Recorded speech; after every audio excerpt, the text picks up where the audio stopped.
No, it's not. It's not about humanity. I didn't hear anything. So Yeah. Me neither. Oh, It no was- sound. There was no sound The whatsoever. pictures No were sound, nice. yeah, they were That nice. sucks. They were real It was, nice. well, the pictures were awesome. Yeah. I'm rusty. I'm rusty on the comeback. Really? A little bit. A little bit. I got Just a little bit. You know? I got to figure out how to reuse this bullshit. Like it's crazy. Yeah, it looks like nobody's here. So we're here, man. Nobody's here for the first show of 2022. Hey, not everybody can be cool, bro. What can I say? Me and Anthony did a show together, and it was crazy, right? I mean, it was like the worst show ever. New Orleans Fan Expo, and I mean, it was okay. I think Anthony made a ton of money on commissions. Like he did commission. He was I always did all right with the commissions. Yeah. Okay. Like that's one thing that's crazy. Like I've never been that artist that got a ton of commissions over at a show. Like I would be lucky to get maybe 3 or 4 commissions during the whole weekend. You know what I'm saying? Like not just like on a day, you know. And the thing was I never really charged a lot of money for what I was doing at the time. Like it was only like maybe $80 to $100 or something like that, you know. And if it was like a pencil sketch or something like that, it'd be like $40 or $30. But I don't know. It's like people just took one look at my style and they're like, nah, I'm not using that, dude.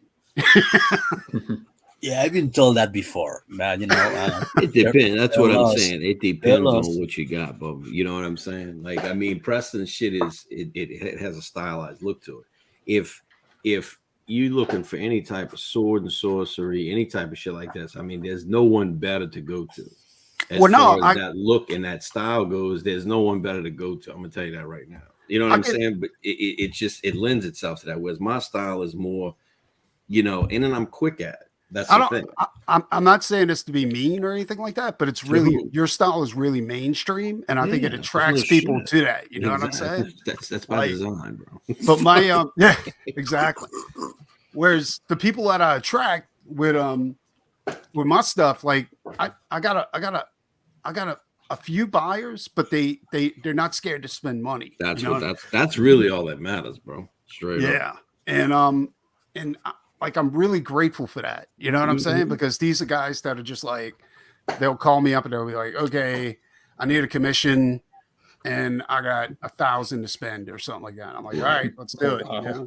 So yeah, no, but I'm serious. Like that Frazetta like recreation, recreation was like, dude, I mean, I charged, I think it was $3,000 to do that recreation. You know what I'm saying? That's what I'm saying. Fuck yeah, but that's it. Was that for Sarah Frazetta?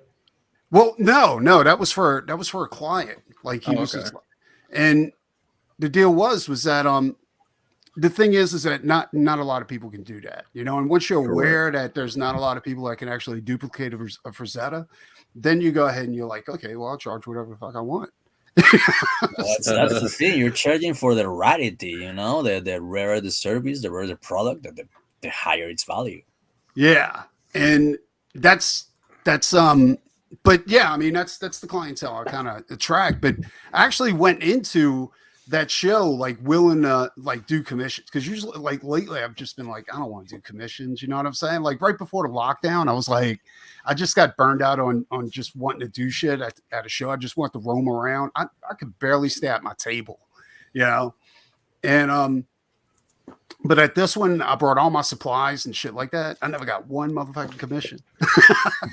Yeah, but that's because your shit's intimidating. Look, the motherfuckers thinking like, what are they going to get a commission from you? And they're going to go, what? Yeah, let me go. Give me 300. You know what I mean, on a commission and stuff like Anthony's being polite. but I mean, I'm fine with that. I mean, it wasn't a big deal. I sold some prints. I did some other, you know, I got a couple of like down payments on shit to do later and stuff like that. So it wasn't a huge deal. It was an interesting show though, because like I was looking around, like I want to buy comics, you know, so I wasn't at my table. I was like looking around at the comic dealers and stuff like that to see what they had. And everybody thought they were selling like the pages were printed with solid gold. You know? like all the comic deals, like Conan #1 was like $600 or $700 or some shit like that, and it was for a medium grade copy. And I was like, this is fucking ridiculous, dude. You know. So then I was like, what am I doing? Like looking for old Marvel and DC shit. Let me go look in the indie section and see what they got. You know, and like a lot of it was like just the standard shit. And then I stumbled upon like it caught like I was walking Anthony's table because we were completely on two different sides of the show, right? Like he's all the way stuck in a corner over here, and I'm all the way in the pro section over here. What's up, Jeremy? And so I was walking to his table, and this dude had these comics up, right? And it's called Dose. And I was like, well, that looks fucking interesting, you know? So I walked over there and I was checking it out. And dude, the artwork in these books is crazy good. And it's like, I'm kind of burned out on superhero shit because it's all over the place. You know what I'm saying? It's in the media, it's everything. And I like at first it was like, oh, this is the coolest thing ever. And now it's just like, you know, how bad can they fuck this up? But they but this is superhero shit, but they're all addicted to drugs. So, hence the name Dose, you know? And like look at this, dude. Like this shit right here. You know? Like it's some crazy shit. And this dude like over details everything, which I love, you know, and he manages to do it all in black and white. And it's look, here's a page right here. Oh shit. Yeah, you see that? Like it's some Blade Runner-esque fucking futuristic superhero shit. The tones, man, like the grayscale is really dude. Yeah, that's what I'm saying. It's like it reminds me of old school like Turtles and fucking Eastman and shit like that. And it's fucking badass. I tried to get him on the show, but he won't reply to my message. You know? And I was like, but I managed to get all 3 issues from him, you know? And dude, I was not disappointed. Like this shit was like just super badass. And is it published by like Dark Horse or something? Or no, it's self-published. Oh wow. You know?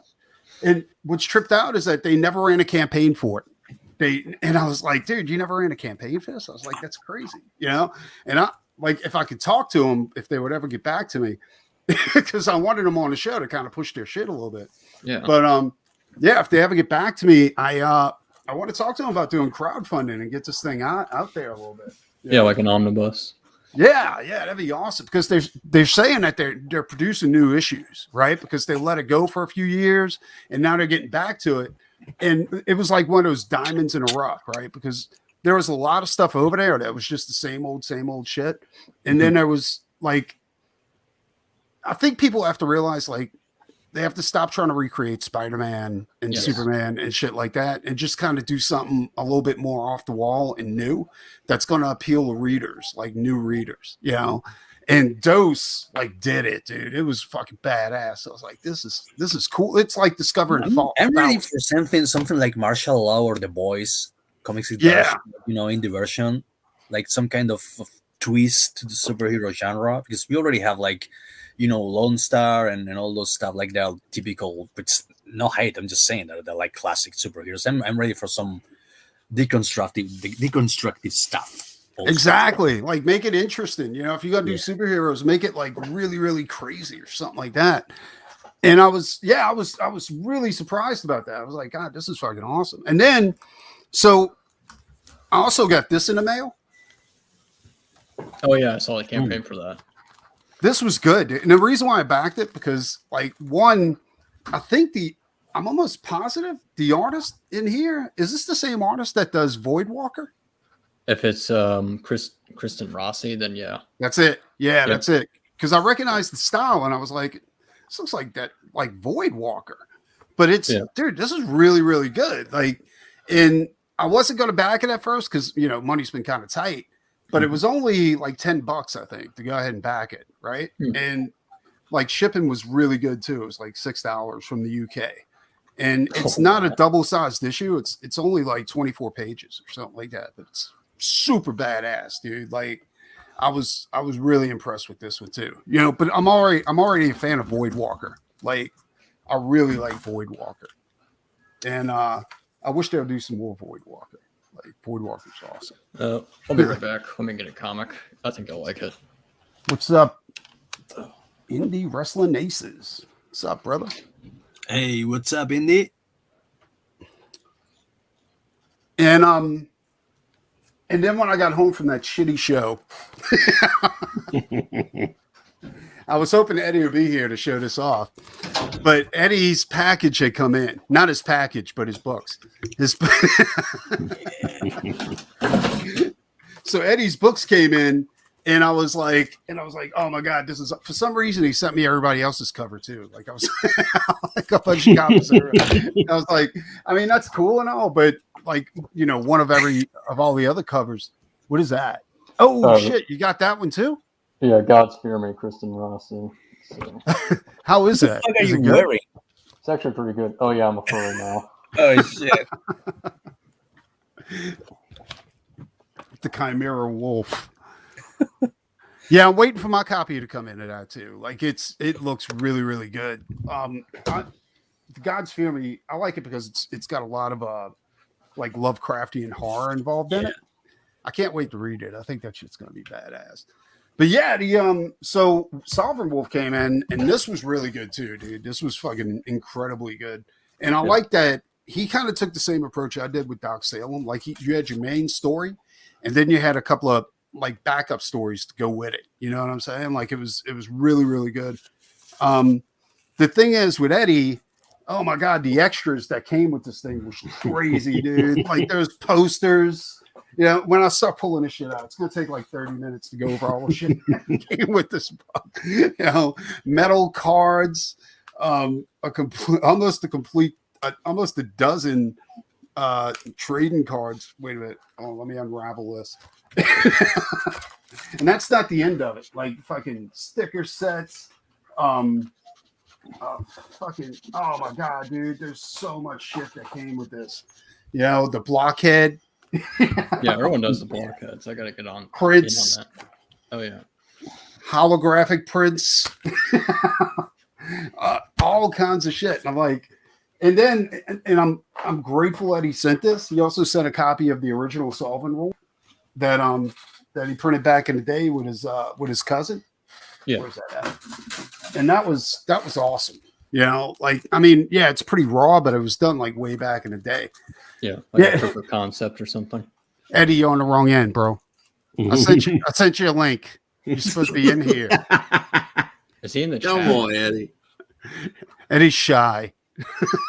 Let's get in here. But yeah, it was crazy. And then also the custom box that came with it too. And I'm like, and he's like, I never made any money on my campaign. I was like, yeah.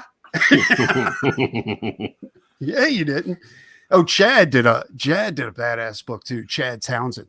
I got that at one of the other shows that was going on last year with I think it was Octopus Boy or something like that. And that had a lot of Lovecraftian things going on in there too. And I really fucking enjoyed that shit too. I forgot to give him a copy of Doc Salem and Rockabilly Road Trip because he was heading out early. He lives in Texas. Dude, there's so much shit that came in. It was crazy, you know?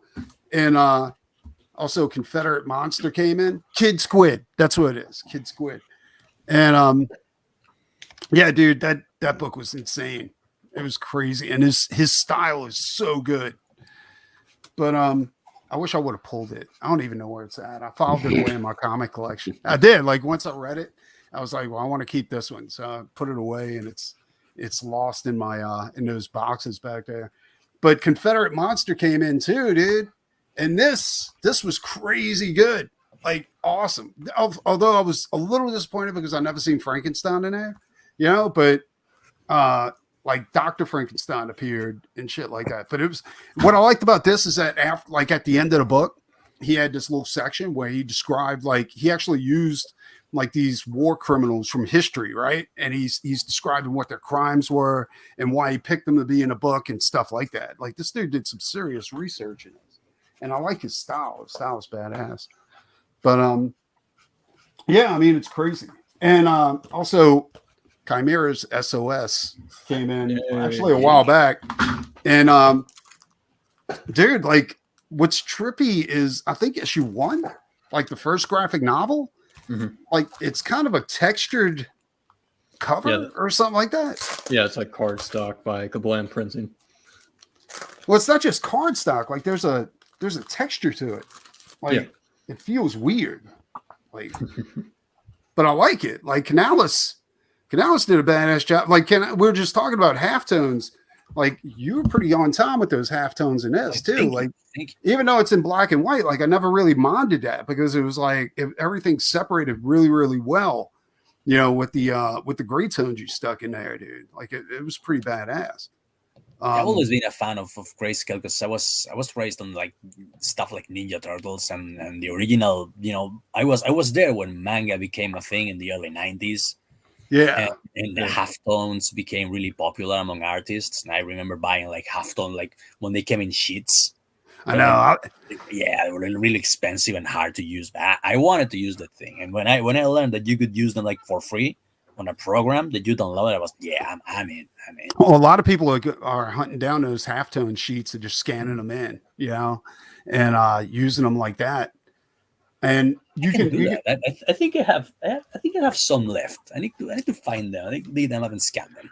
I remember using those halftones too, and those they stuck to everything, dude.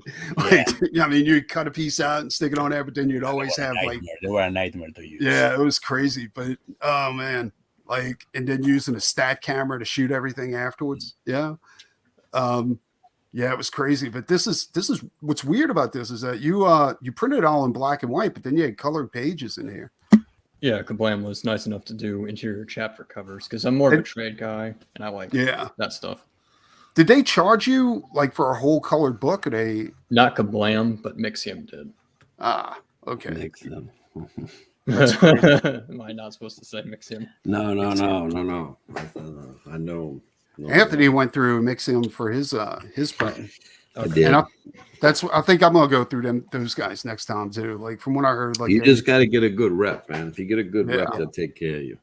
Yeah. Well, once the paper shortage is over with too, like I'm gonna go and take care of that. Would you ever believe there'd be a fucking paper shortage, dude? Those fucking Canadians, those fucking leafs up there. Bullshit, man. If they wouldn't have wasted so much paper on that fucking God's hand piece of shit. I know. I got him, though, boy. And I finally read God's Hand too, and that was badass. I have to take my hat off to Anthony on that one. I appreciate that, bro. When we went out to eat with J Money, my wife was like, she was like, "Does Anthony do a book?" I was like, yeah, he does a shitty book called God's. Eddie, were you actually gate kept? I sent you the link. What's up? Thanks for the link, Camara. You didn't send no link. Like, I sent you the link. Did I? Oh, I did. on, man. With the email?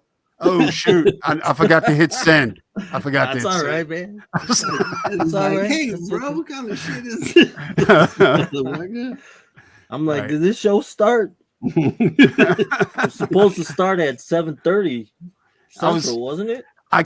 No, a little late. I thought it was. No, it was supposed to. Yeah, it was supposed to start at 8. It's on the thing, but I was like, I was wondering. I was like, fucking, where's Eddie at? I was like,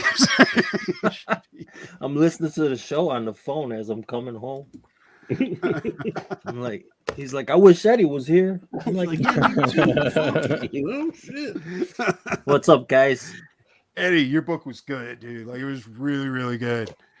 The only thing, dude, all those extras. Holy fuck, dude! Why all the extras? I don't know. I don't know. Just people Eddie's liked them. I didn't. I mean, it was all I think good. Eddie was like, "Fucking, I'm not going to turn a profit." Can't wait to get this second one out. Jesus. No, I can't wait, dude. Like it was badass. I really enjoyed it. I thought it was There you go. art in there. You missed my face. Oh, look at that. There you go. Nice. I just backed SOS 3 off. I know, I saw. Thanks. Thank you. No problem. That's cool. Hiya, bye. Nice to meet you. There's so many good books coming out. Like, There's so much stuff out there, man. I Like, just yeah, it's there's so hard not to fall by the wayside. You Yeah, know? one Oh of my the god, ads- dude! Like it's like I finally got a chance to go and put a little money down on death, you know. Yeah, there you And go. because I mean I couldn't pass that up. It was so badass. And then you got fucking pros like Wallace Potasio putting out his like Stone. fucking yeah, Stone. And I'm like, and I'm Yeah, a huge yeah, Wallace yeah. Potasio fan, dude. And I was Oh. like, and it's like the- 200 pages of Stone. You know what I'm saying? Yeah, it's the whole series, I think. It's And I'm the, like, holy shit, dude, I can't pass that up. Oh, and No. David Finch launched his Kickstarter today. Did he? What was it? What do you it was a couple days ago, wasn't it? I think it's an art book of all the 52 pieces that he did last year. Yeah, Oh, wow. On Monday Night Draw. So I Oh, think yeah. he's up to like 30K. Pretty I was good. talking to Canales about this. Vampire Hunter D, the hardcover. That is, looks fucking good. that's on Kickstarter. That's the Dude, next thing I that get. looks good. That looks fucking Oh, I good. got to check that out. Yeah, dude, I mean- it's good. Well, I'm glad I'm in these streams because since I don't have any social media accounts except for my Instagram, I don't know what the hell's going on. So thanks for letting me know what's up. You're better off. Yeah. I don't I would miss say it. I don't yes. miss it. You're not missing much. I'm so busy right now. I can barely tweet. It's like Oh no, I'm there with you, dude. I have to force myself to do this. You know what I'm saying? Because I got to catch up. You know, but so there's Tales of Novatera, that's on Indiegogo right now, and I'm with everybody involved in that. I'm so surprised that it's not like further along than what it is. I was you know? too, dude. Because I mean, you got a lot of people on that, bro. Yeah, I'm not just talking about myself. I'm talking about No. Joe I know, Ball and bro. I know, bro. You had on last night. You got Phil on it, Diaz, Corey Barton was there. You're there. Eddie was there. You got Joe Ball on there. Doodle Bags. Look what Doodle. I mean, I was Bags super on impressed there. with Doodle Like, Bags. you got a lot of motherfuckers up on there, bro. Looks great. yeah, man. I don't know. This book looks like I don't know why it's not doing better than it is. Also, I mean, it's just one of those things, man. It is. I think it'll pick crazy. up steam at some point. Yeah, it's got to, because once word gets out, I just, not myself included, but man, just the artwork in it looks amazing. Well, no, I mean, he's like killing it. Passion really did. He really did like seek out the best he could possibly get within the community. And dude, I mean, it's great. Look at that. Like, this is so impressive. You know what I'm saying? Like, cool. Doodle Bags' work, and then Joe Ball, killed it. Yeah. Everybody fucking. It was a slam dunk. This is fucking crazy. Is this all black and white, or is this gonna be color? Because I kind of like black and white. Black and white. Yeah, I kind of prefer. I prefer the black and white, to be honest. Yeah, it's very nostalgic if he keeps it black and white. It looks really good. I'm excited for the module. Yeah, I know, right? Yep. Maybe he's not hitting the right crowd. Like, I talked to Dan Lawless today, like through Facebook, and he's got a Conan group on Facebook. And I was like, and I didn't want to piss him off or anything like that. So I was like, hey, do you mind if I go ahead and push this in your group? Drop, because a lot of guys are really like shitty about that. Like, they don't want you to go ahead. You gotta ask. Yeah. But yeah, I was like, I mean, maybe on to something, Preston, because again, I don't know if that's where he's at right in CG. I don't know, bro. I don't know if that's if the Conan Barbarian book is also taste, bro. Because I mean, I like you said, I've seen cats with books that didn't have half as much as this has in it. I mean, it hit hard fast, bro. Like, I mean, you know what I'm saying? So it's like, I don't. You may be on something with that. Maybe I'm gonna try also to find out if they got the Frank Frazetta round table on Facebook, and maybe hit that up too and see if people are interested. That's because I mean, that's all.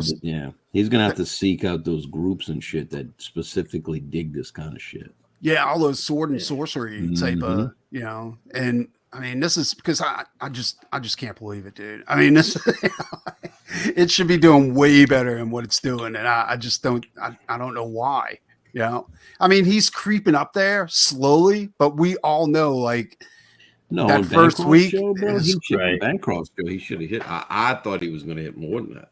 I yeah, just did. I mean, you had people in there and all this kind of shit, man.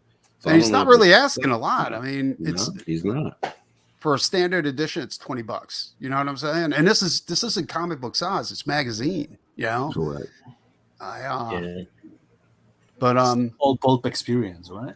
yeah, it's crazy. But and then there's a what is it? Blue Tiger. Yeah. Oh yeah, Oh, that's that's Tiger Blue. I think. Tiger Tiger Blue. Blue. Yeah, Matt and that looked Fowler, interesting, but I'm Jose just like, Garcia. I don't know if I can take a chance on that right That's Jose Garcia's book.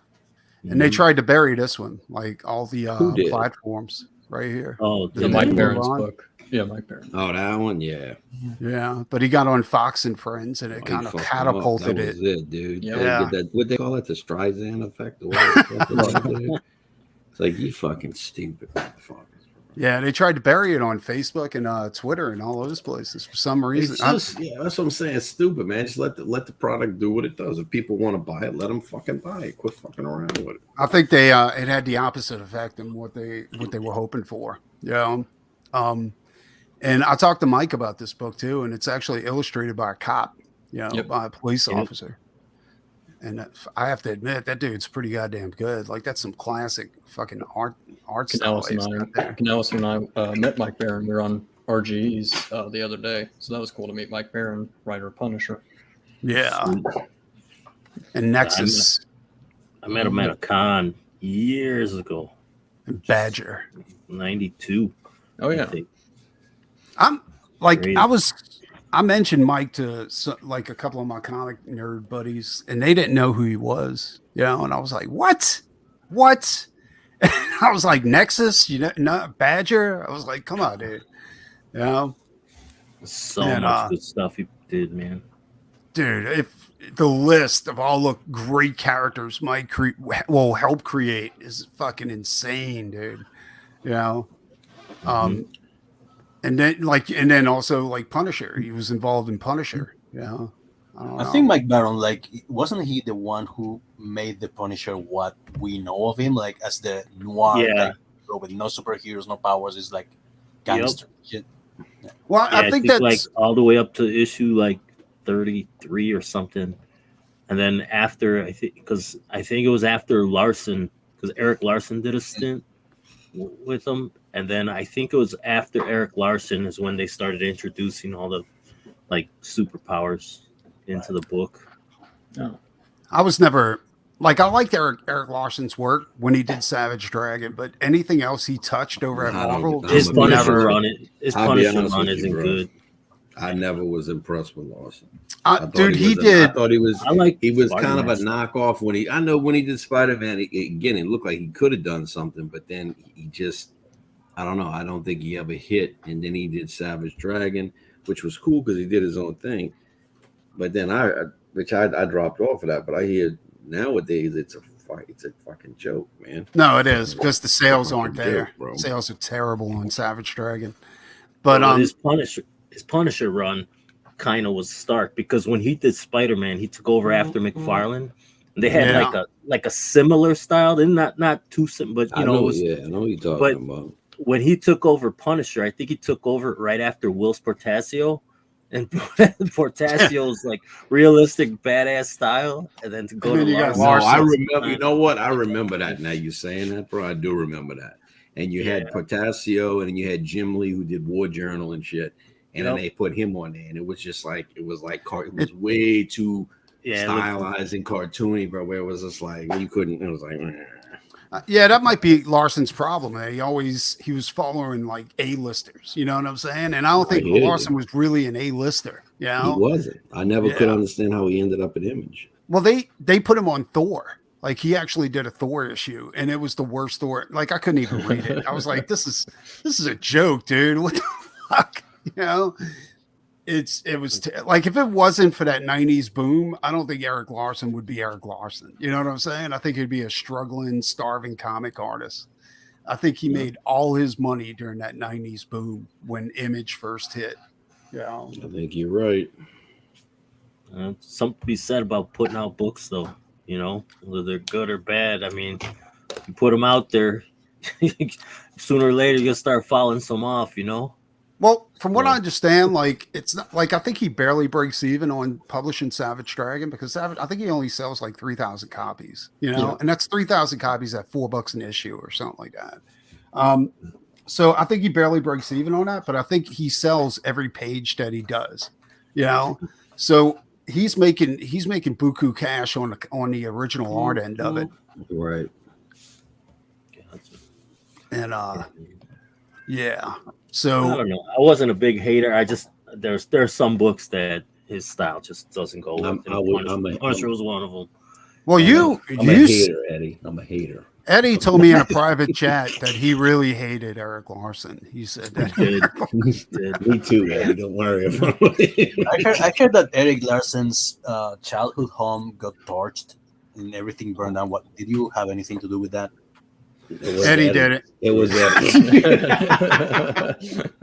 Denied. Eddie, you want to? I can't get it. I can't do it, bro.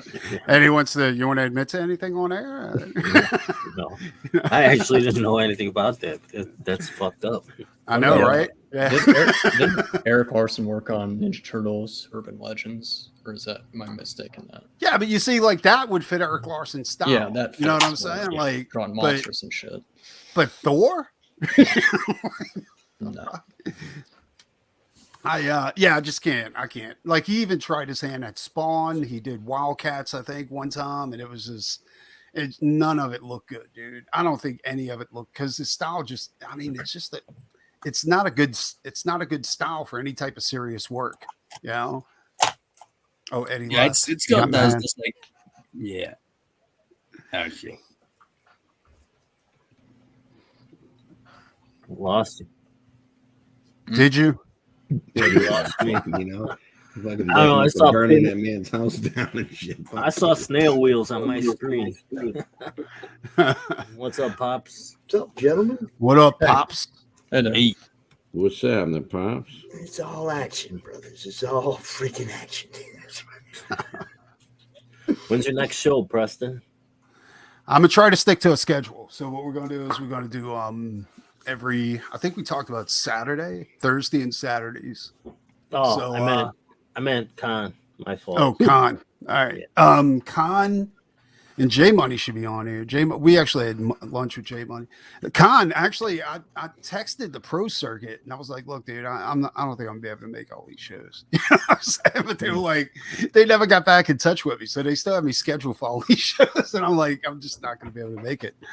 But the next one I got, I think that's fuck, dude. I don't know. I gotta check the schedule. Like I've been really, really busy at the house lately, like doing this shit. And trying to stay on top of work. And it's just a big pain in the ass. Yeah. But I don't know. I mean, did you book any more shows, Anthony? No. No, Man. I don't. Like I said, I mean, I want to do some, man, but I don't know. That's how you make Doing connections. books. I hear that. You know what I mean? It's just doing books and shit like that. It's like, I don't know. There's so much when you're doing everything, there's so much shit to balance out, bro. When you're writing and you're drawing and you're fucking building a fucking channel and you know, building a goddamn social media, TikTok, fucking all this kind of bullshit. And you gotta pay bills. It's definitely a pain in the ass. But I mean, I guess that's the job, you know. Well, that's what I mean, it's just one of those things where you're trying to find your fucking spot, man. You gotta find your spot because you got, you know, I'll never forget Tucci said it early and he just said, you know, when you do this, it says it's great because you are the master of your own destiny, but at the same time, it's like when you're doing promotion stuff, the writing department's not working, the art department's not working, you know, and then when you're doing art, your promotion department's not working, your writing department's not working, you know, being a producer taking care of your colorists and all this other shit, making sure your shirts are ordered, making sure your fucking website's up and running, make sure all this, you have to balance all that shit out. Because ultimately, No, he's absolutely right. For me, anyways, the idea is to utilize this social media, whether it's YouTube, TikTok, Facebook, LinkedIn, like any of these things. At the end of the day, for me, what I've seen happen is like, okay, so you have to cultivate this audience, but then you have to drag them back to your website. Like that's the whole point, because if not, then YouTube can shut you down, Facebook can shut you down, all these people can shut you down, and then you have what? Because if you're making any commerce off of this stuff, if you're turning any of this stuff into money, right, then they have the ability to just shut your shit down. But if you can pull them over to your site, you have direct access through a mailing list to these people, and that's what you're trying to ultimately do, is to get them to interact with you through your website. Here's what I've learned. I still haven't gotten my website up, but I was never really concerned about that. And the deal with social media, I try to stay away from politics as much as I can, unless it really gets. Yeah, no, I'm not talking about politics. Fuck politics. No, but that's the only time they ever like really fuck with you, if you're involved in any, like if you start doing like fucking Trump or something like that, or if you decide to put out a cop book.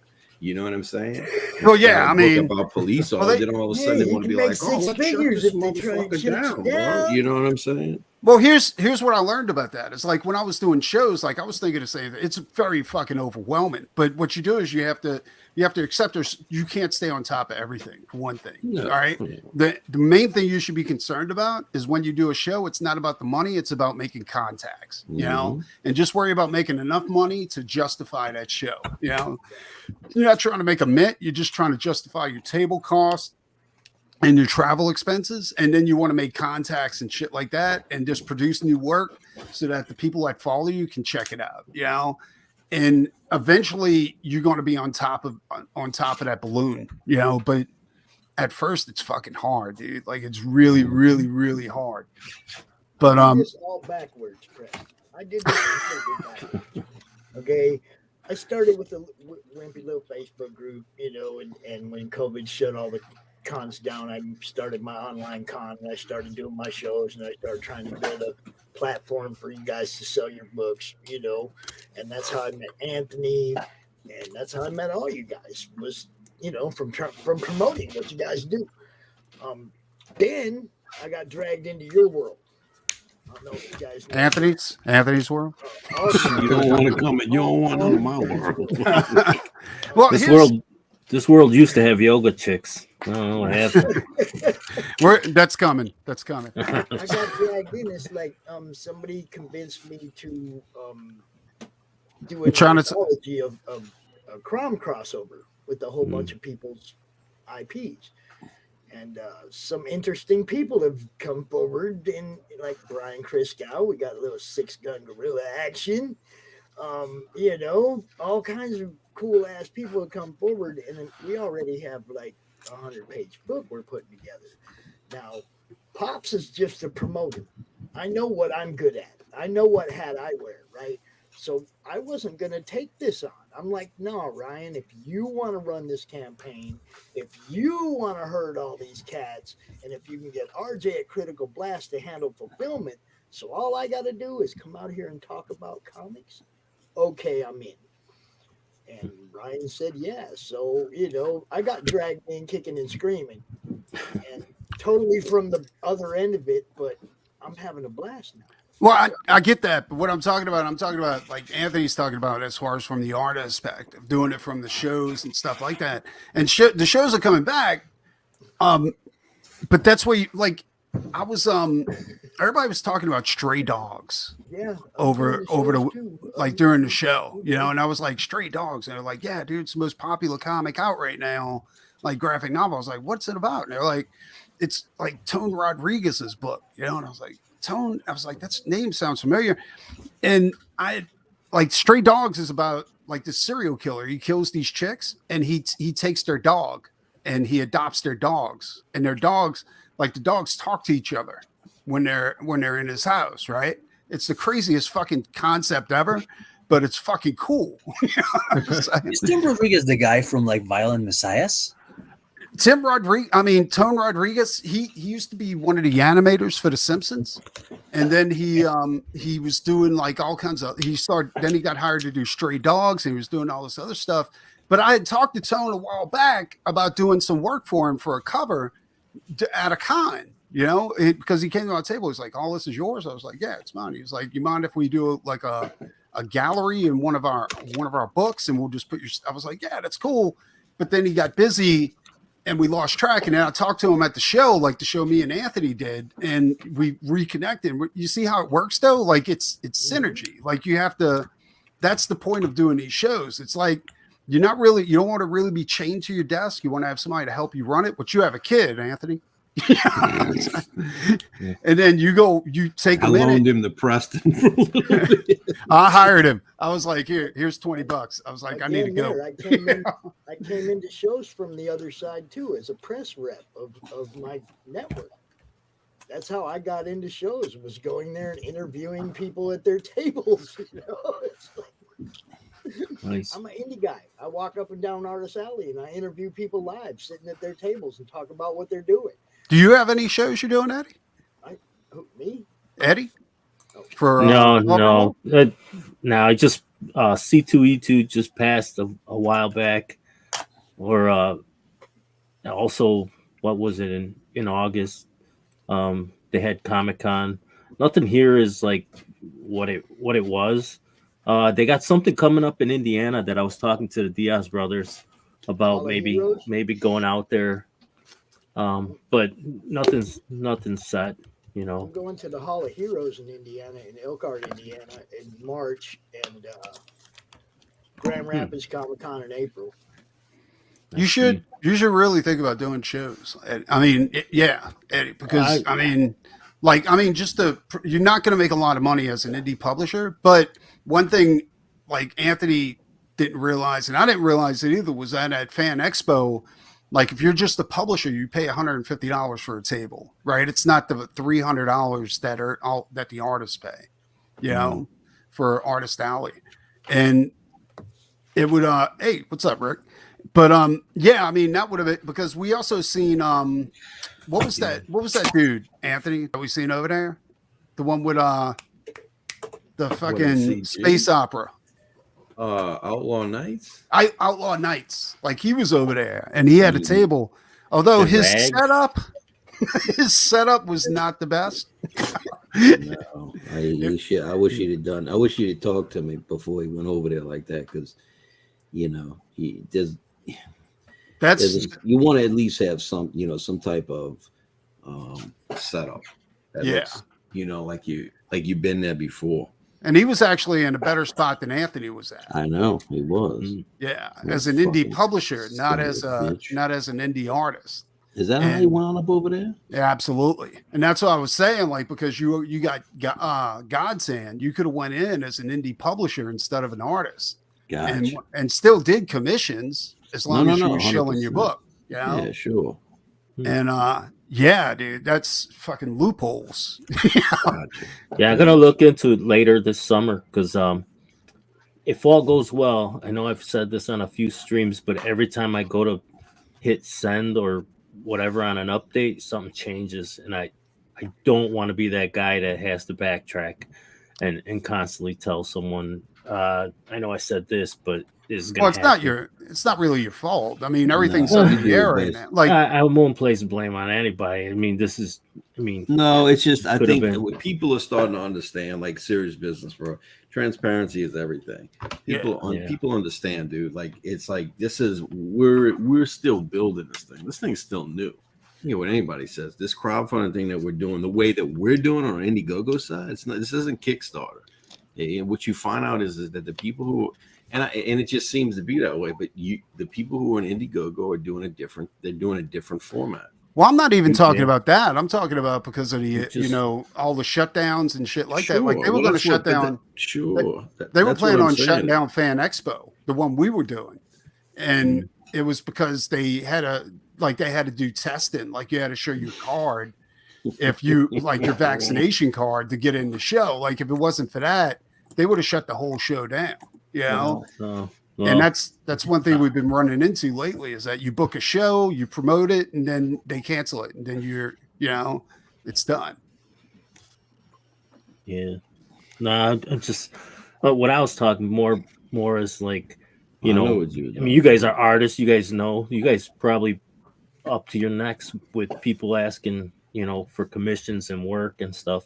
Anthony, Like Anthony my artist Cole. just got stop. my artist got picked up, you know, while I was in a lag moment trying to get the book out. So, you know, he dedicated some time, and you know, I got to respect that. So He got arrested?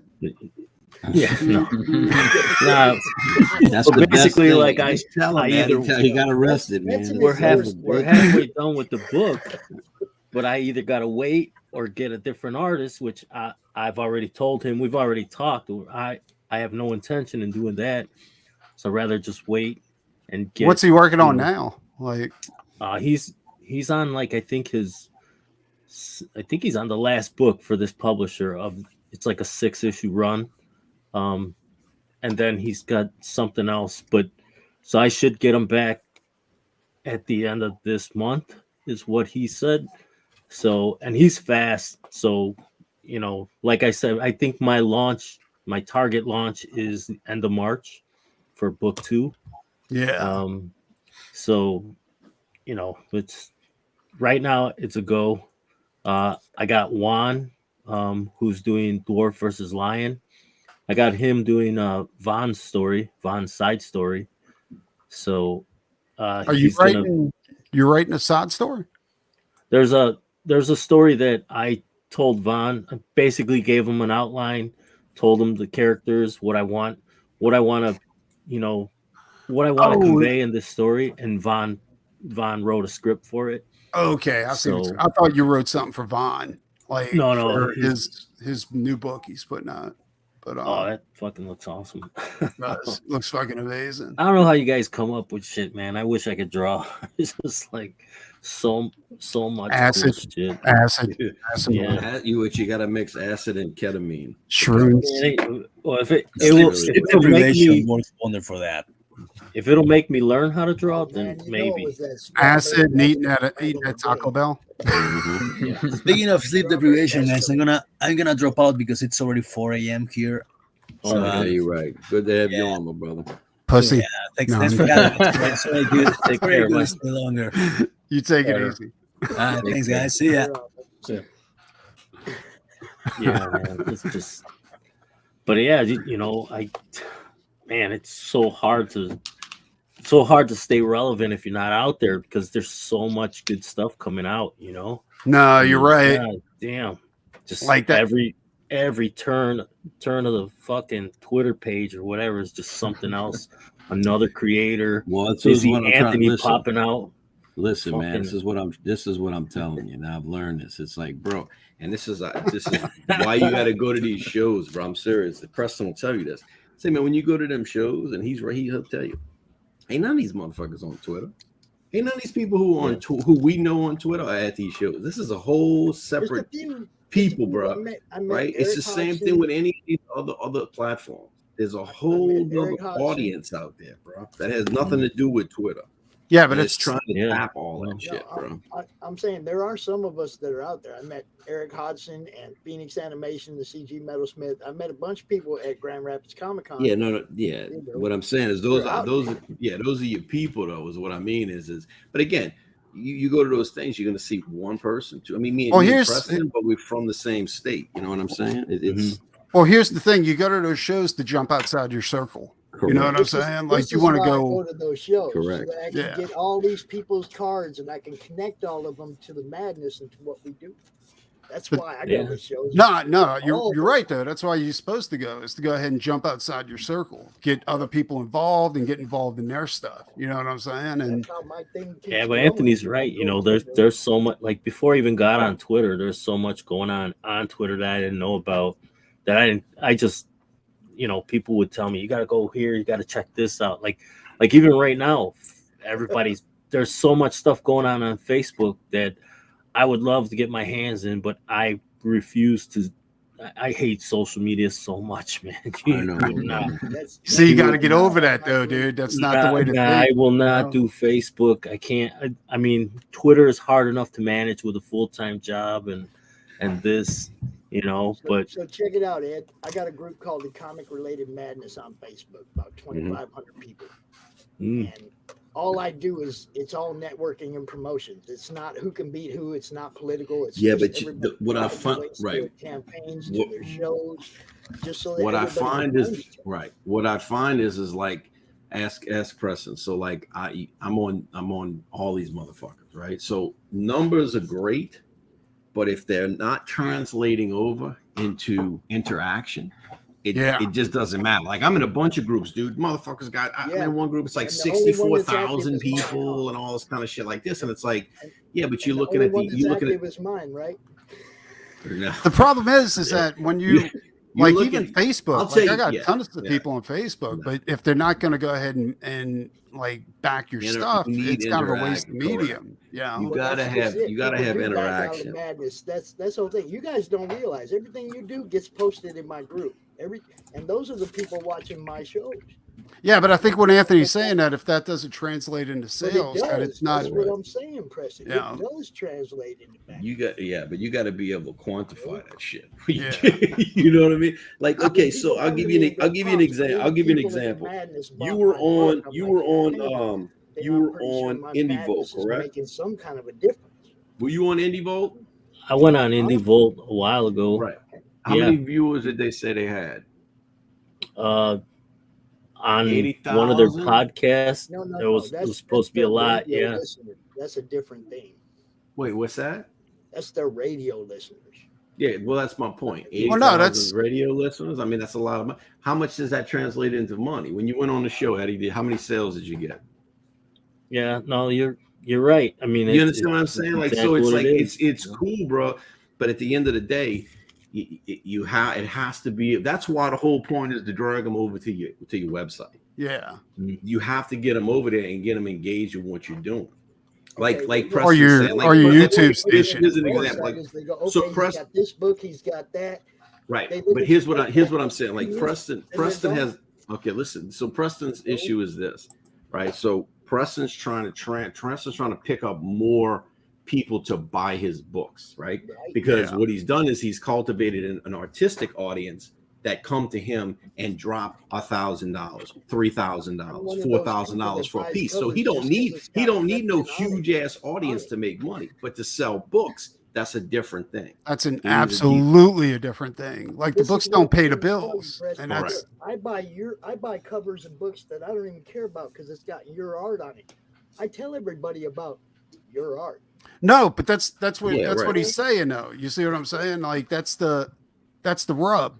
It is the rub. If you got people like me out there promoting you, you got more people seeing what you're doing. If you discount what people like me do, then that's not what I'm saying. Yeah, no, you're it's missing not the point, about. though. Yeah, like, it's not about that. No, it's not about discounting anything. It's about. Okay, so here's the deal. So for Eddie, and for myself, for Preston, in Chimera, you have an IP, correct? Yep. Okay, so my objective, Pops, is this. I'm pretty sure it's the same as everybody else's on it. My objective is to be able to brand my IPs in a way where I can make a career out of that, where I can then turn my brand into merchandising and different things like that. So right now, what is complicated is that I have a limited number of hours in a day. Right, I got to be a writer, an artist, a promoter. I got to be a daddy, a husband, a son, an employee, for another thing to keep my bills paid as well. You're limited in your amount of time. You have to watch and you have to be careful where you spend your time, because again, every that whole thing, time is money, is huge, bro. So that's my point, is figuring out where can I spend my time and get my maximum amount of pay. That's what I'm looking for. CromCon, you come for the weekend, you got 30 minutes, right? We had 1,000 views over the weekend last weekend. You guys won't even come talk to me that weekend. I can't help you if you won't let me. Yeah, but I think that's what he's saying too. Is that in Indie Vault you had like 80,000 viewers? No, You see what I'm you have saying? Something like listeners that. on the radio. I'm talking Yeah. about actual views on my YouTube channel. And but that's what I'm saying. I think that's what Anthony's saying is that even you got to find a way to translate that into sales and That's why like we 30. go out Well, even I campaigns don't and even get know if he's backers for your talking. campaigns while you're live. That's what we do. I think I it's think he- constantly hammering people to go ahead and do it, but then you can't do that. You know what I'm saying? Because they want to hear the artist talk about it or the creator. That's at the end of the day. Bring you out. That's what the deal is, bro. Yeah, That's why I'm we gonna bring tell you that out. right now. That's But what I'm saying. That's why we bring you out to talk about your. But that's campaign. another thing that he's saying. You got to listen to what he's saying. Is that he doesn't have an let me unlimited give you an amount of example. time. I'll to give be you an able to do example. I'll that. give you an We got example. 30 minutes Here's a the other here's the other issue you work against. Here's another example. If you ever watch the Jack show, or if you ever watch Shane Davis's show, anything like this, and watch their audience, right, and watch their numbers, and then watch when Malin does his pitch show, when he lets people come on and shows their books, and watch the views go down. Yeah, People well, don't you got respond people as watching it's drama. weird. No, they don't. If it's a pitch show, bro, people are just like They tune out they because it's do, like bro. an infomercial. They don't do, want it, man. They don't want an They infomercial. do. Yeah. This is what I was trying to get at. What we do is a weekend infomercial. If we got 1,000 people watching, maybe they do want to see what you guys are doing. Well, that's what he's saying too, and I've noticed that too. Like your views go, like you can like I can do a show where we just talk about Eddie's book, and the views that'll be the worst show that I'm saying. Nobody will go back to watch that show because it's not interesting. You know what I'm saying? Not that Eddie's book isn't interesting. It's just got that nothing to do with Eddie's book. That's the thing. No. It's got nothing to do with Eddie's book. But just looking at it and talking about the tears and shit like that, like nobody wants to see that. Drama streams don't sell. That's why if you ever watch Ethan when he does it, bro, that dude slips that shit in and slips it out. That's how you got to do it. That's exactly how.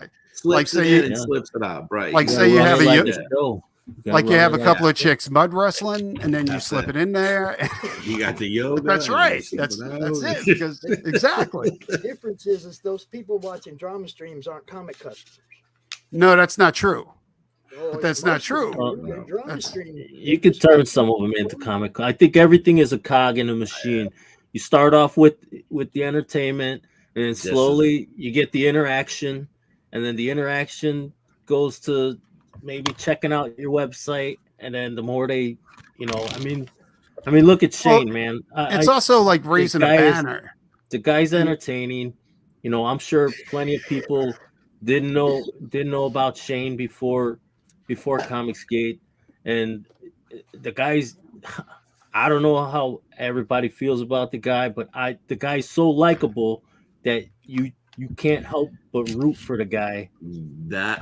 So you know that's what I mean? Right. So this is what I was talking about. Right. This is what I was talking about earlier, Eddie and Pops. This is what I was talking about earlier. So the difference between people who are on Indiegogo versus Kickstarter, and again, like it or love it, CG. Well, Polito is one of the originals, bro. But CG kind of really honed this new thing of marrying YouTube and campaigns, right? So there's this idea of what you're doing is you're offering this level of entertainment. You're really selling yourself and your personality. And then you're going, hey, by the way, I got this cool ass IP that I'm doing, man. You know what I mean? And I like, and people jump. It's a fucking, and believe me, I don't like it. I wish I could just fucking make books and sell them, but it's like, but it seems like that. Why ask Preston why he's on right now making a show? Ask him why he's on here right now. Well, here's another thing too. You're right, but also it's another thing too where you raise a banner and you're like, the SJWs say that you shouldn't buy this book. Well, I'm gonna buy that fucking book. And then a bunch of people like, well, I'm gonna prove them wrong. I don't like the fucking drama streams either. I don't like to do it. I like to fucking have conversations about real fucking topics. Get a little lively about it. Throw a few fucking F-bombs in there and this, that, and the other. But I don't want to, because I find the problem is that if you listen to this shit long enough, It's the same fucking message. You get It's just coming politically from a different poisoned. It's just you just coming from a different direction, man. On Not every every show, fucking it's thing the that comes same out of time. Hollywood or whatever is fucking left wing agenda, fucking trying to poison everybody's fucking kids. It's like How not dare you, every Anthony? fucking thing. I know it's fucking blasphemy. Fucking You dare son you. of a bitch, you're out, you bastard. You know how dare you? You smell You like know? an SJW right Exactly. now. What did you Yeah, say? that's You sound exactly like what an separatist. SJW. You fucking sound like No. a separatist. You son of a bitch. Yeah. It's like, what was it, Invasion of the Body Snatchers? Oh my god. Yeah, the pod Donald people. Sutherland is freaky in that motherfucker, dude. He's like, holy I shit, just want to say, motherfucker. Preston, it's like I built my platform as a promoter. Okay. You know, everything I've Hey. done There it is. yeah, that guy. Everything I've done has been about promoting what you guys do. Now my platform's actually starting to take off, and I'm really glad. And now that I've built this platform, somebody talked me into being one of you guys and putting out a book and you know, doing all this. And yeah, he's in it. I'm working on the script. You know what I'm saying? It's like, but I did what you guys all said, but without ever hearing it first. Build your platform, build your audience, get out there, get known, do all this. You know, I mean, that's how it all works for me. I didn't plan it that way. I didn't plan any of this shit, man. COVID changed. Well, no, that's true. That's what you have to do. But I think you're missing a point, though. The point that Anthony's trying to make is that if you just do a show where you're just like trying to promote a book, it's going to be your mission's going to fail. You know what I'm saying? Like, promote everybody's books. no, well, that's what I'm like. If you do an infomercial, I turn off infomercials, dude. Okay. If you see my ad come up and there's a book you haven't seen before, and you know that guy's going to be on my show Monday for 30 minutes, you might come check that book out. Honestly, let me put it this way. Like, I was scrolling through Indiegogo, right? And I was like, where's that book at that I was looking for? I think it wasn't Death. It was another book. And all of a sudden, Tiger Blue came up, you know, and I just seen one image and I was like, holy shit, what is this? Shit, you know? And then I went to it and it piqued my interest, but it wasn't like, I don't think you need anybody to tell you the perks that you're going to get for backing something. I think if it's quality, I think people will be drawn to it. But it's kind of just make sure they see it. That's what I'm saying. I just try to make sure people. But you have to hit an audience that's looking for it. You know what I'm saying? Yeah. And that's like, what I built. That's well, why when people come to my show, they know that's what I'm. But you'll lose them. You guys books. But you'll lose them if you just do a show where you're trying to push it on them. You see what I'm saying? Because nobody wants it pushed on them. Like, it's crazy. My whole platform was built on promote. Everybody knows they come to Comic Talk with Pops. I'm going to be talking about people's books. Yeah. Everybody knows that. So that's what my viewership is people looking for you guys' books. This is what I'm trying to say. These are the people that are looking for books to buy. They come to my show because they know I'm going to show all these different people's books. You know? Yeah, everybody got their thing, man. Everybody got their. That's what I built it on. It's growing like really fast now. I'm starting to get close to that magic number. You know what I'm saying? Hey, Anthony, I got a question. What you got, Bubba? Did you get a lot of sales book wise at cons? Just curious. I sold, man. I sold probably about 30 to 40. I bought Anthony's book at a con, but not from him. Yeah, well, that's just it. You bought a single. I was selling. I'm basically was selling. Yeah, I was selling trades basically. Yeah. Oh, okay. You know what I mean? Full 80-page trades, $25 or $30. And like I said, I definitely sold 30 to 40 of them. You know, and that was what I was telling Preston, like when I went, because the years before I'd gone kind of as an artist and as selling prints and stuff like that. And this time I pushed all that down. I got lucky, and the table across from me wound up not showing up. So I stuck my kit over there and put all my prints and stuff over there. But then I just strictly sold, like I put my God's Hand banner up and I was basically selling books. Now I'm selling books in New Orleans. So, it's an easier pitch because I'm like, hey, you like New Orleans? You know what I mean? It's an easier pitch. I think I would try, and I would tell you, Preston, I don't know how it would do. Eddie, be the same thing. I'd like to try a horror show and see if how that would be. I've never been to one. but I hear there's money there. I hear the people, if you have this stuff and the people, that's what they want. They will drop the money all day long. I've never been there before. Horror groups that are connected to the madness. They follow everything we're doing because they're looking for those horror books. I heard the same thing. Like horror shows, they don't mind spending money. No, if you got what you want. You got to realize too, like that's.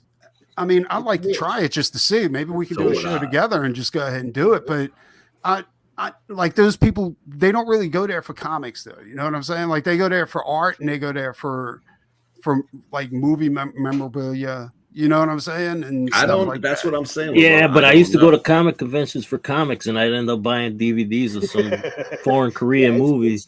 So it ain't what you go for; it's what you leave with.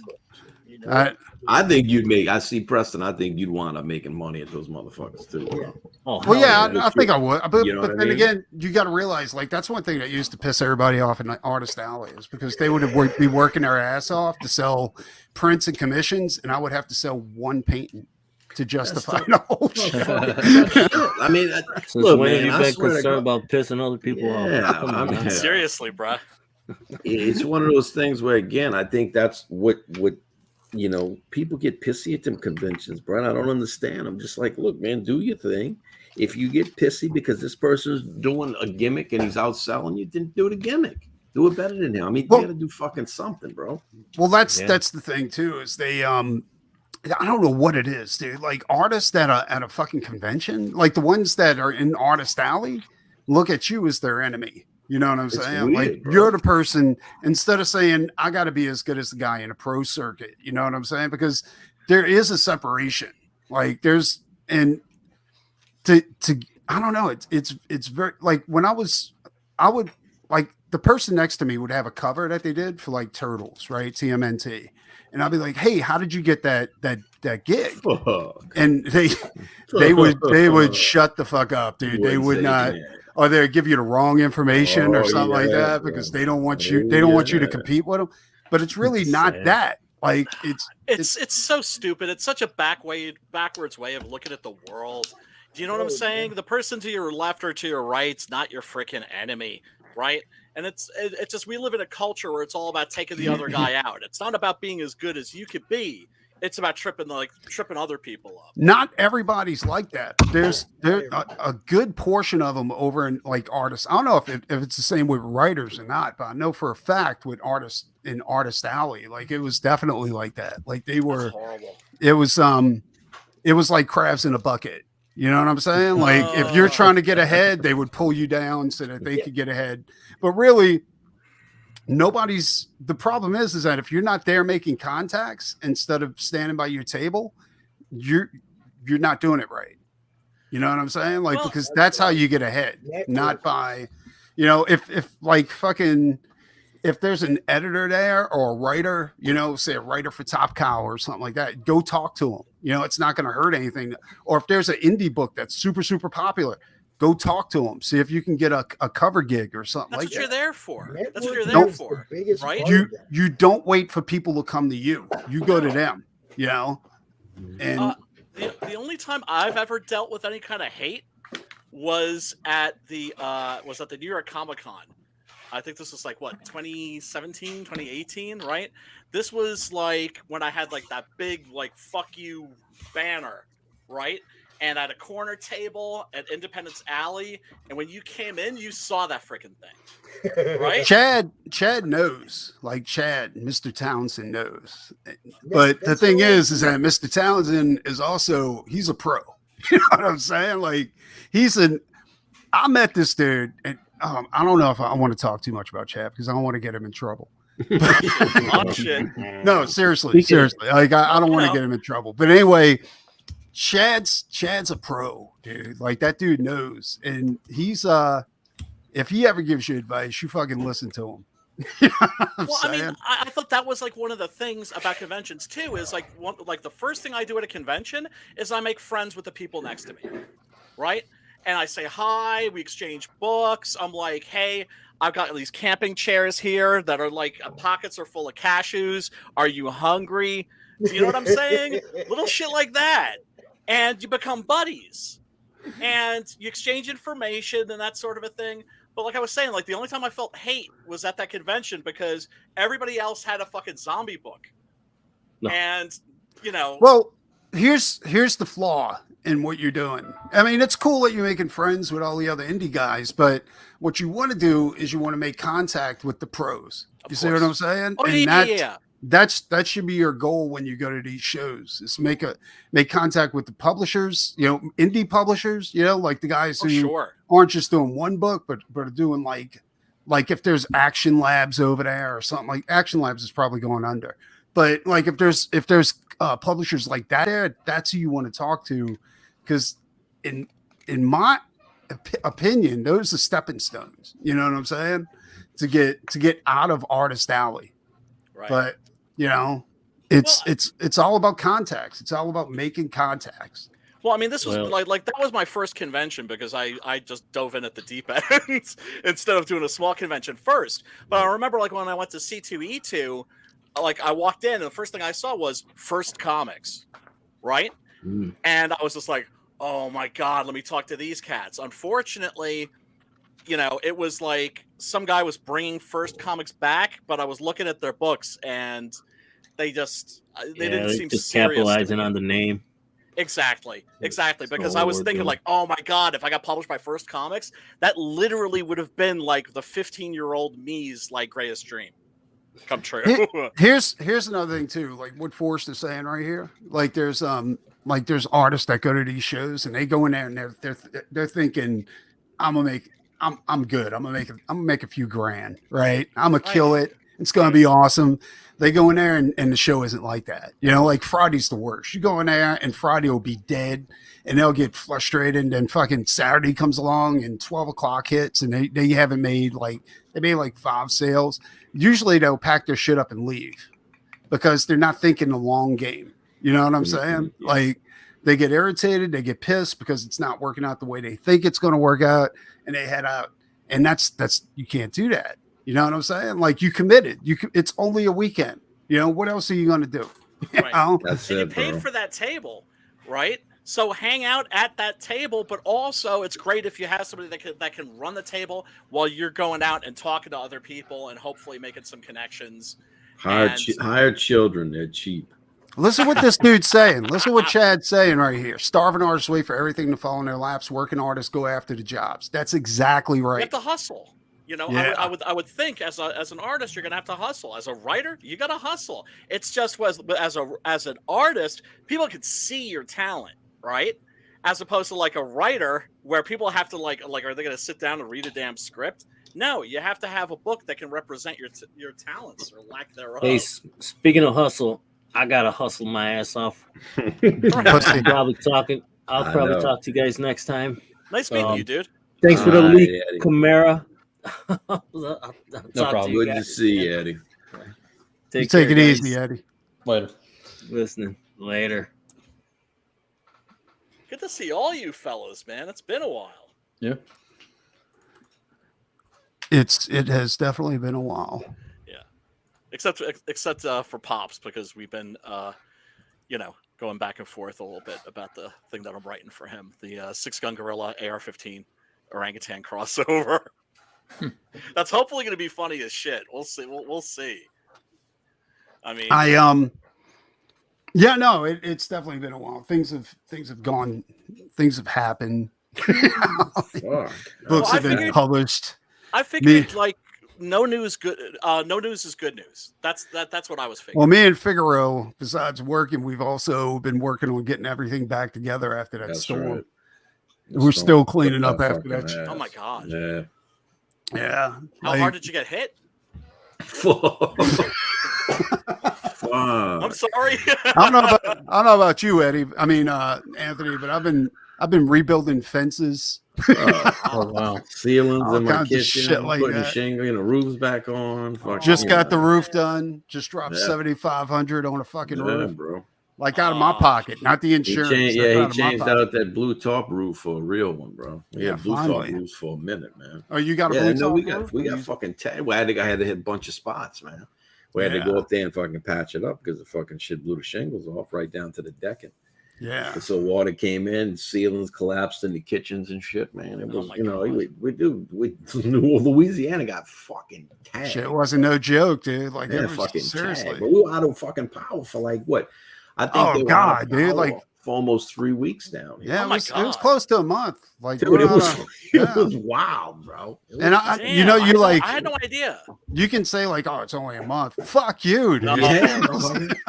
I've been out of This is I've been what? out This is of a month in for like a August. week. And Try It's a month in Louisiana. August in Louisiana. Exactly. Oh. Louisiana summer with no AC and no Oh, bro. electricity. It was fucking. And then your Yeah. refrigerator, you have to try to keep your refrigerator. Oh yeah, on. bro. Oh, Dude, it was God. Yeah, it nuts. was rough, man. Nah, It Sorry to was. hear it, It was man. Sorry to motherfucker. hear it. that'll make you go buy a generator. I can tell you that shit right now. Yeah, bro. So that was No, motherfucker. it's just been cleaning up and trying to get back on the stick. And that's another thing too. Like I couldn't produce any work during that time. No. And Shit's there's hard. no FEMA relief for artists. Nope. I'm saying. Nope. See, So, I figured that you were just like nose down, just busting out pages, just busting out paintings, just like boom, boom. No, boom, if boom, I like- don't have electricity, I'm not busting out Ain't anything. busting, shit. I'm busting Oh, my shit. ass on it. And the kiddie pool in the backyard trying to. I ain't even doing that. I was fucking. What was I doing? I was cleaning up shit. I was getting everything straight, getting stuff off of blocks from out of the attic and Oh, shit fuck. like Oh that. man. Fuck Because we didn't yeah. know. We didn't know what was going to happen. So Right. we didn't know if we were going to flood. We didn't know what was going to happen. So we just threw everything up high, and it was a trip, dude. It was nuts. Scary.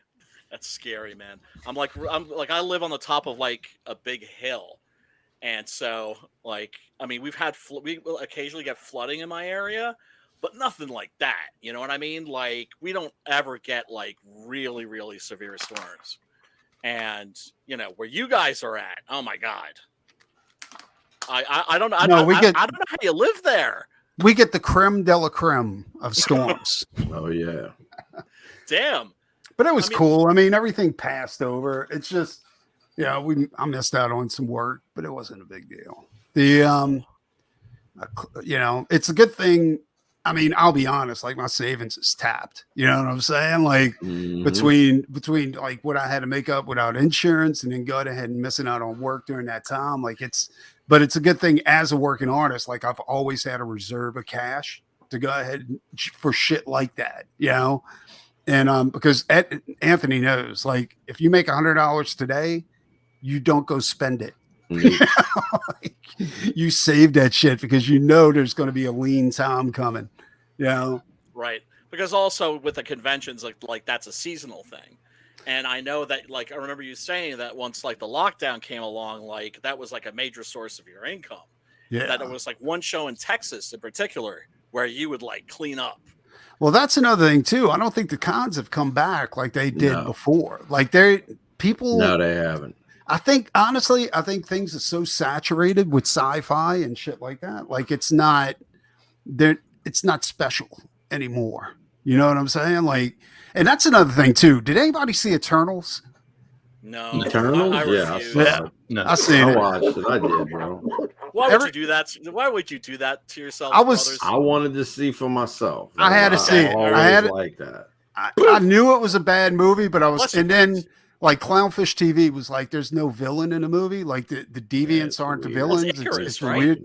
And then and then I was watching. I was Not like, really though. no, That's but what the I'm villain was saying. Icarus. Icarus is the one who killed the other Eternals. You know Yeah, what but I'm it's saying? fucking but it's one of 'Cause those he's like weird the one things where it's like it's one, cisgendered but male. it's a fucking That irritated the piss out of me, dude, because Icarus was like Kirby's favorite. You know what I'm saying? Like He was was the guy. hero. He was like a Ryan, basically. No, there's a lot. Right? Because the Eternals is basically like Kirby's Marvel version of the Fourth World. Now I did see Shang-Chi. Shang-Chi was good. I like Shang-Chi. Really? I thought it was really good. Yeah. My I man like Tony Shang- Leung is in that. Shang-Chi I thought was good. I didn't care for I thought the very ending, bro, was kind of I don't know. I thought they botched it because I thought it was good. I mean, halfway through the movie it gets serious. I mean, it gets fucking serious, bro. And the whole thing and his dad gets serious. And then he's like fucking his daddy sacrifice, this whole thing goes on and shit. And so anyways, bro, it's like, your boy, because he comes to tell you he's basically an assassin. And that's what he's, what I'm saying? And so then they end up back at the table talking to the people, bro. And they're like, they sound exactly like they were in the very beginning. And I was like, man, you would think they'd be a little different. And then your boy gets them and brings them to this thing. And he's like, y'all are going to be into it. And I'm like, what you mean, y'all? I'm like, this motherfucker shot one arrow. What this? Why? You know what I mean? Like, it's like, you know what I'm saying? Like, what you mean, we? The Shang-Chi movie, very simple. Should have had a $20 million budget. Get the stunt crews from the Raid and Ong Bak. Those stunt crews from Thailand and from Indonesia, and make like the most amazing martial arts movie you've ever seen. Right, which American audiences have never seen before, so they would be like, "Oh my god, this is freaking awesome!" And, I liked that Shang-Chi was in, like Shang-Chi himself. He wasn't the typical action hero, to be quite honest. He was very average. What did you think, Anthony? Like, as far as his look and whatnot. Yeah, I thought he was super average. They should have Iko Uwais or fucking Tony Jaa, for fuck's sake. Well, no, I thought he was a good choice. No, I didn't find anything wrong with him because I thought he did a really good look. Okay. He did a really good job in the beginning of selling the Clark Kent. Exactly. I don't really know anything type bullshit. Right. But then it's like when he ends up back in the Shangri-La land and he's basically fessing to the chick like, nah, I didn't just abandon my mission. Like, nah, I went and killed that dude and shit. You know what I mean? And so basically I'm designed to kill my daddy, and that's what the fuck I got to do. You see him shift, bro. And when he's first fighting his daddy, it's all anger and he's pissed, you know what I mean?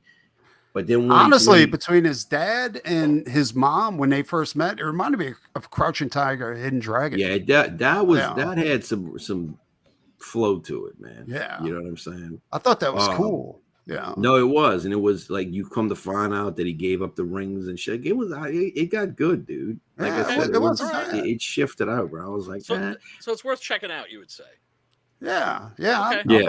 I thought it was okay. I mean, like Anthony said, I don't think everything that comes out of Hollywood is shit, but goddamn, they make a fucking attempt at making everything shit. We were talking about this, man. Yeah. Me and Marcus were talking about this, and it was like, because we keep going back to like franchise movies, legacy movies, and shit like this, and that the problem you have, and even screenwriters, I'll watch them and they'll even say like, like Star Wars wouldn't get made today because basically Alan Ladd is the one who greenlit all of this shit, and everything goes through the marketing departments now and all this kind of stuff like this. And so you have this weird thing now where you're trying to create these movies in a way where it's like, okay, well, we need it to fit inside of these boxes and we need it to kind of hit these marks and whatnot. But the problem is that you have no faith in the storytelling, you have no faith in the writing, you have no faith in the process, because a good story, a good director can take it and it can transcend boxes and it can transcend all that shit, and you let it breathe and you let it become great. Whereas now it's like it's so hemmed down that you never let these stories really breathe and become great stories, because you're trying to hit all these little fucking marks, and it's like, well, you don't understand the process. Well, I can say this for a fact, like one of the greatest sci-fi trilogies, fantasy trilogies ever, The Wheel of Time, they completely fucking botched it. I heard like they literally the first episode was okay, the second one was okay, and then they started drifting far away from the book. Like it was I think they, like at that point they just used the series, like Robert Jordan's series, as a recommendation to the adaptation of The Wheel of Time rather than the actual, because I don't even know what they're doing anymore. I have no fucking clue what they're doing anymore. Meanwhile, I heard that the Dune movie is supposedly good. Dune was fucking phenomenal. Good, dude. Yeah, Dune that was fucking good. Dune was real good, dude. You watched the first, like I'm a fan of the original one. Me too. It blew me away. This definitely is its own movie and does not. It is true to the to the source material. But it still kept that gothic feel of the first There's movie. no doubt about it. They even, and it was cool because they kind of went into more of the relation. They added levels to the relationship between Paul and his dad and shit like that. And House Atreides and what was House Atreides and why was it this? And it was cool, man. So I thought they did a good job. I really did. That's what I've heard. I've heard nothing but good things. By the way, Admiral Wackass is right. The Night Admiral Wackass, what's going on, brother? Is amazing. Like, that's a Indonesian martial arts movie that about like halfway through you're just like, I think this just turned into a horror movie. Where it's just like, oh my god, like dudes getting hacked up with knives and swords and shit. If you want to, there's a new Indonesians are fucking killing it, dude. Like, yeah, they are. There's one called All of Us Are Dead. Wait, is that Korean or is that Indonesian? Yeah, it's a Korean. It's a Korean movie, and it's fucking awesome, dude. It's zombies in a fight. It's crazy, dude. Oh my god. I still haven't seen that, but Squid Game's amazing. Kingdom was a really amazing series. I haven't seen Kingdom. Yeah, we'll check that out. Very good. Yeah, like zombies in the 1600s or something. Yes. Yeah, I haven't seen that one yet. There's they have a new movie, like a movie that's attached to the Kingdom. Like, it's a side story that they made. It's called something I can't remember. It's about an infected tiger that stalks people, and it's fucking crazy, dude. Like, it's nuts. Like, this fucking deer gets infected, and the tiger's stalking the deer. The deer sees the tiger and starts running at it, and the tiger's like, "What the fuck?" Right. So he charges the deer and eats it, but the deer is fucking a zombie. So he becomes a zombie by association, I guess, or some shit like that. It's crazy. I guess we lost Brian. But the Kingdom is fucking insane, dude. Like, that is something you have to see. You know? It's crazy. That's out. You know, I mean, that's the thing. It's like Hollywood isn't where it's at right now. Korea's where it's at. No, Hollywood is fucked right now, bro. Yeah, let me tell you something. I gotta vent this too, bro. So I'm driving around and I'm fucking delivering, and I see this thing on YouTube. It's called Predator Lore. And it's like an hour of these like side stories, bro. And I'm like, all right, bro, fuck it. I'm gonna listen to this, bro. I'm driving. I like listening to shit. So I'm listening to it, bro. And I'm like, damn, bro, that's some fucking killer stories, bro. Yeah. Bro, this last fucking story, bro. And if you get a chance to check it out, it's fucking phenomenal. So it basically takes place in feudal Japan, right? And the story is about this samurai who's a great archer. And he just loves fucking hunting, bro. And he winds up going off and he gets in trouble. They call him back and they say, well, they got this demon hunting the hills and shit like this.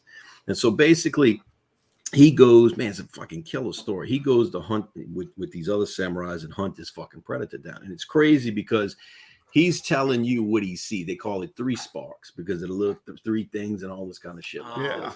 And but it was cool, bro, because your boy winds up fucking him, he winds up fighting him and shit like this.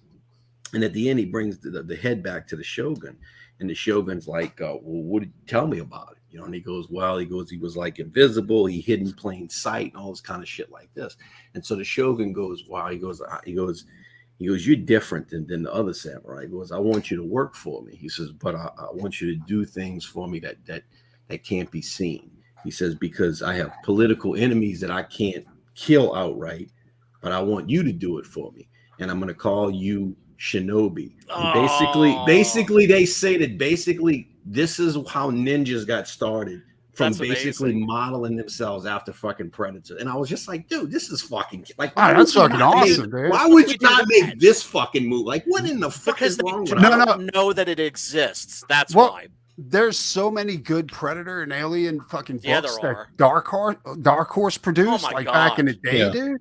Oh, dude! If they Tarzan versus Predator, have you guys read that by Lee? They had one book where the slime, like the alien gel, like the jelly, it was used as a drug, and people would do it and it would fucking rot their mouths out. Shit like crocodile, that. Dude, I'm telling you, I swear to God, it was the most awesome thing I ever read, and I was like, this is fucking crazy. And then people would have their own aliens, like they'd have them like with this weird harness around their mouth and shit like that. And they would the drug dealers would use them to fucking, it was nuts, dude. That's what I'm saying. Insane. Dude. That sounds great though.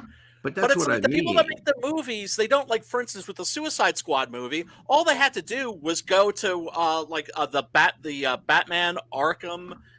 What the heck was that called? It was called Batman Arkham Escape, but it was a Suicide Squad movie, right? Yeah. All they had Assault to on do was Arkham. take that and do that live action, and they would have had like an awesome. Honestly, Yeah. I prefer the animated movies because the Yeah. actors are so What, from uppity right now. DC? Oh, yeah.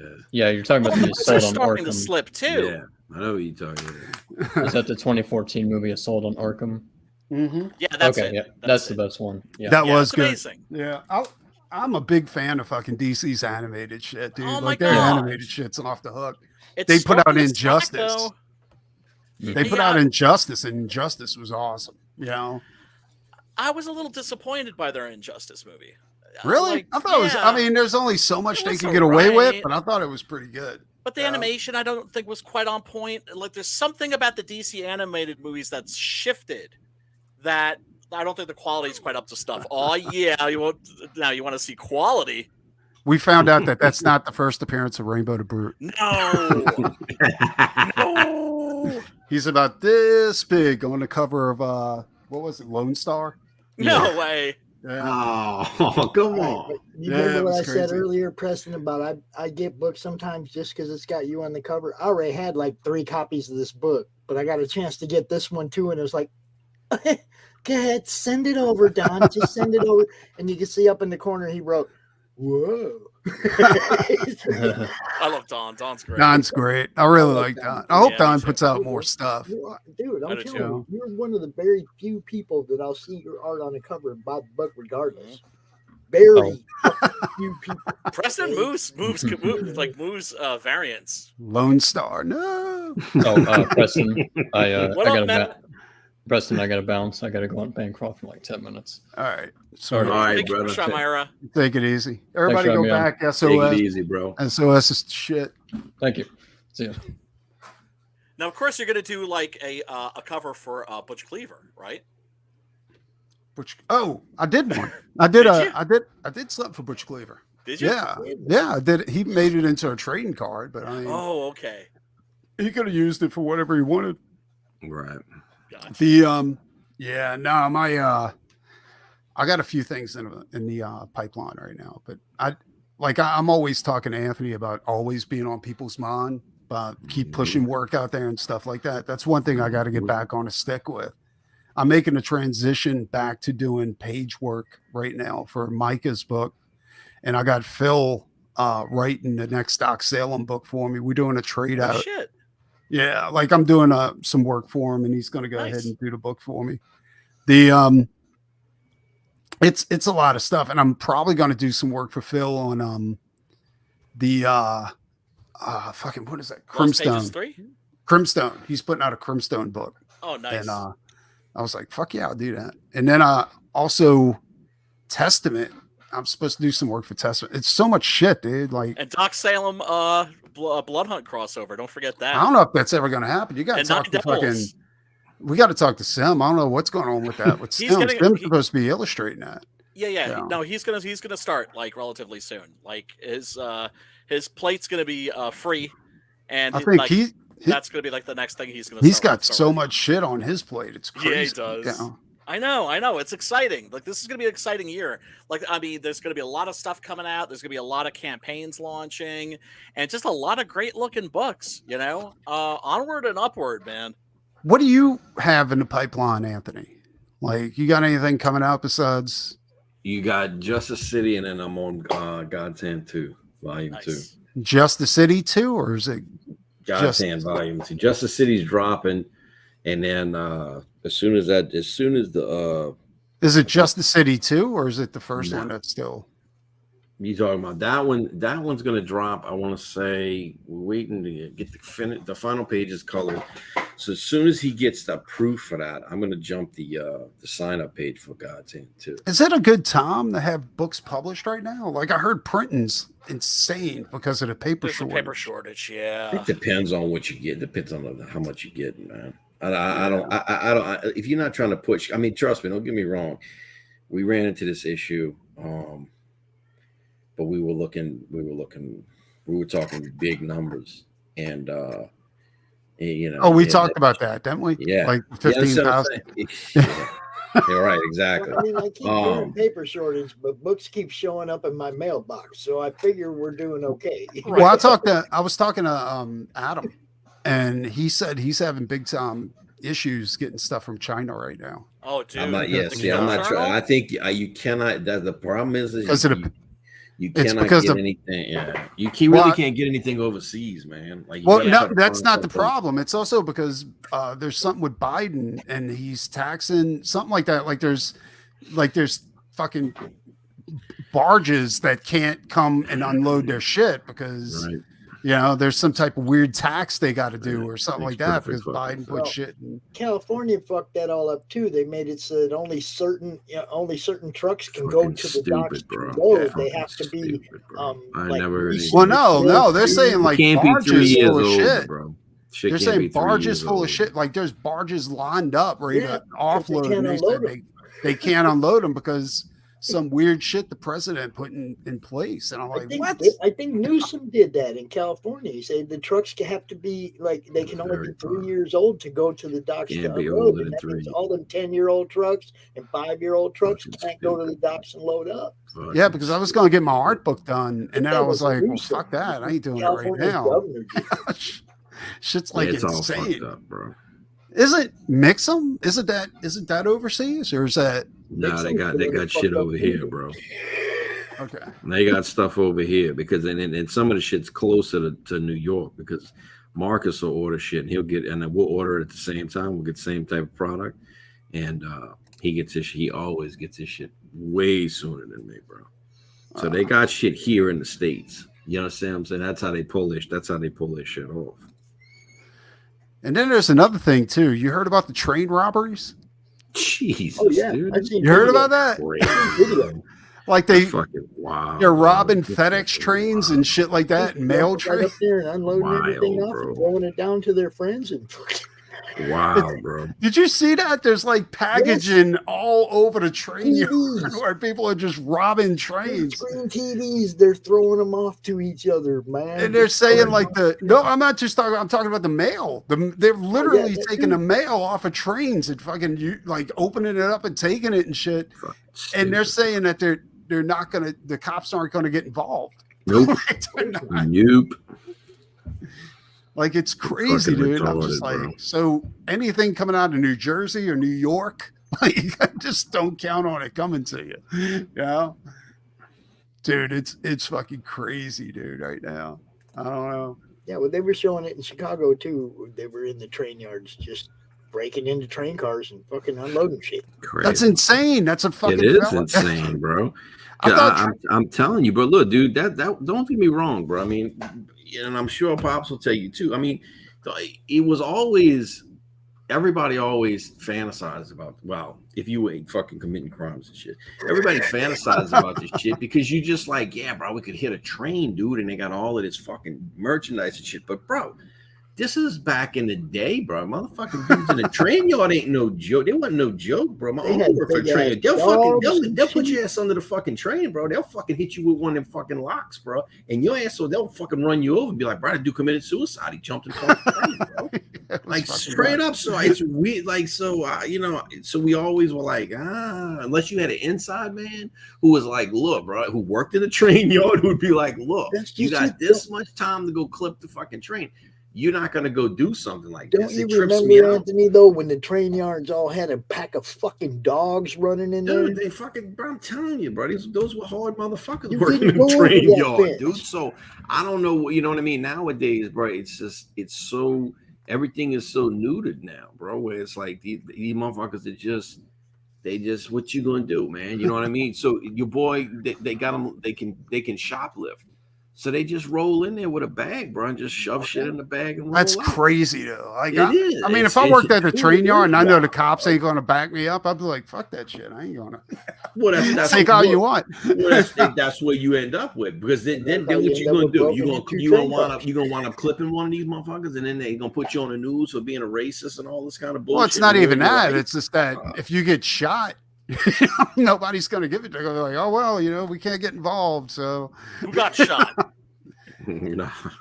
No, just fucking the they're robbing trains in New York. Like, What?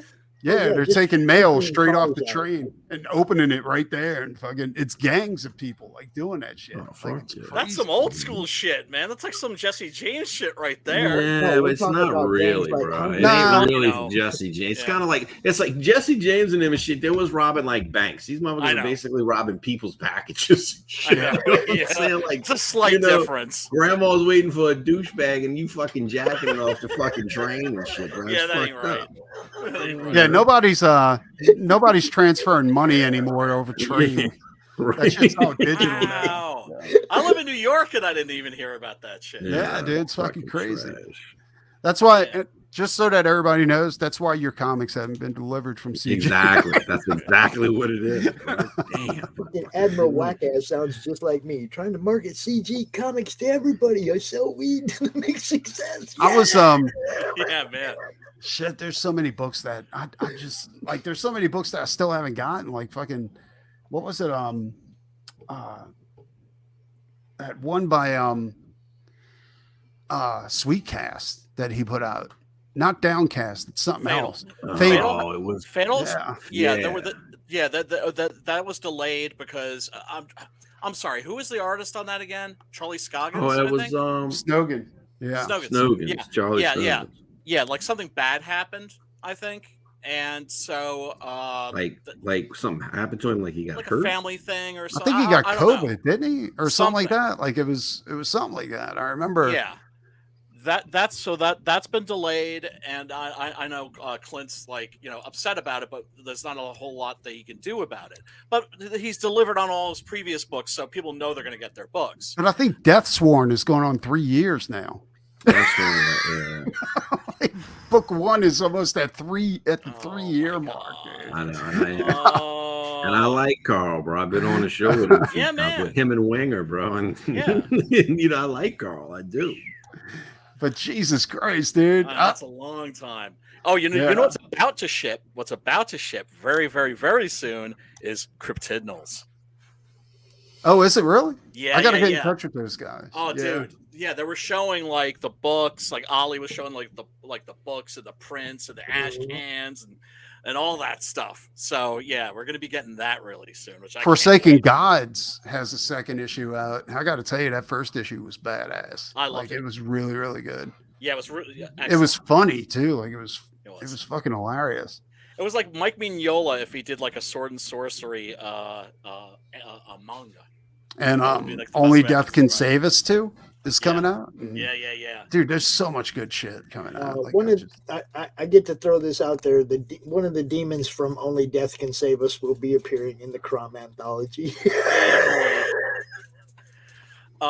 Miss Only Raina. Russ can save us, bro. You guys know what's up. Yeah, man. Yeah. Miss Raina, who's in the chat, she's somebody new. She's doing like this Josie and the Pussycats, like Her concept is amazing. yeah, it's really cool.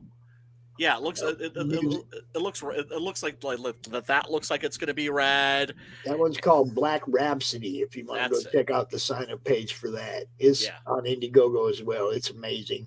She's got over 400 signups for that book, man. A lot of people. Who is it? for that. Who's the Miss first Rena? one? She's in the chat right there. Yeah, like she was like in like I think Bancroft's chat, and she was like, oh, like how do I get in, and et cetera, et cetera. And I was just like, you're in. You just I walked in met through her. the door.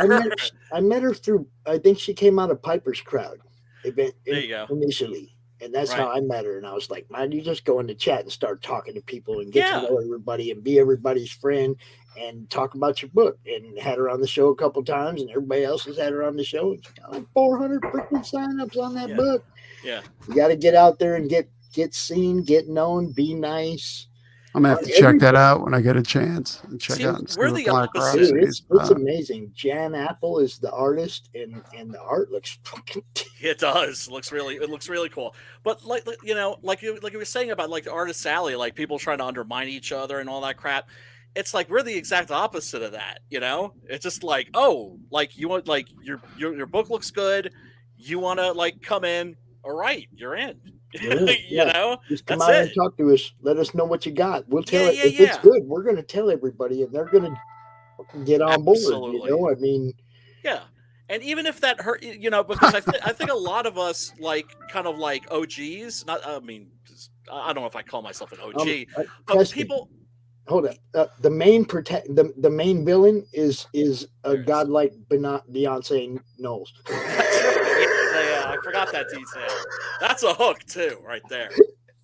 Nice. Yeah, man. Is it live or is it No, it's sign up. It's in the sign it's up. pre-sign up. Okay. Yeah. That's But the fine. art looks great. Yeah. I'm gonna have to I've check seen that out. a few of the page layouts and two out that aren't on the sign up page that she showed off. Dude, it's gonna be badass, man. It is. I'm It looking is. forward to There that. it is. I'll see it. Yeah. So I mean, if anything, our community's growing. The main thing we have to do is reach outside of our bubble. Oh, I did It's see awareness, this. man. That's right. Yeah. Yeah. This did look pretty badass. It was making Right. me think like one of the things I've always wanted to do is sort of like this like Streets of Fire thing that would be sort of like, you know, with like a gothic rock band and some, you know, weird supernatural shit. And I'm just like looking at her what she's doing. I'm like, she's actually doing that. Like, cool. It's so, I mean, one of the things that's great about our scene too is like diversity of genre, right? So you know, the mainstream's doing the same old shit, and we've got like people that are just doing passion projects. Yeah, there's I'm not really crazy about mainstream anymore. Like I don't keep up with Like it. I could care less. I really couldn't. Yeah, Couldn't care left less. behind. Left behind. That's They had a like I think they were saying DC sales for the last quarter they made no sales. The only sales they made were on Batman titles. Everything else was zero sales. Literally Yeah, it zero was sales. 40. I think they said Screenshot 48 of the 50 titles were Batman related. Yeah. check it out. I got a What do you guys screenshot of think? Sam Quentin on my show, and a guy who owns a retail shop is posting in the comments, and he says, 47 Furious Tales outsold Superman in our shop this month. Yeah. An indie guy from our group outsold Superman in their freaking store last month.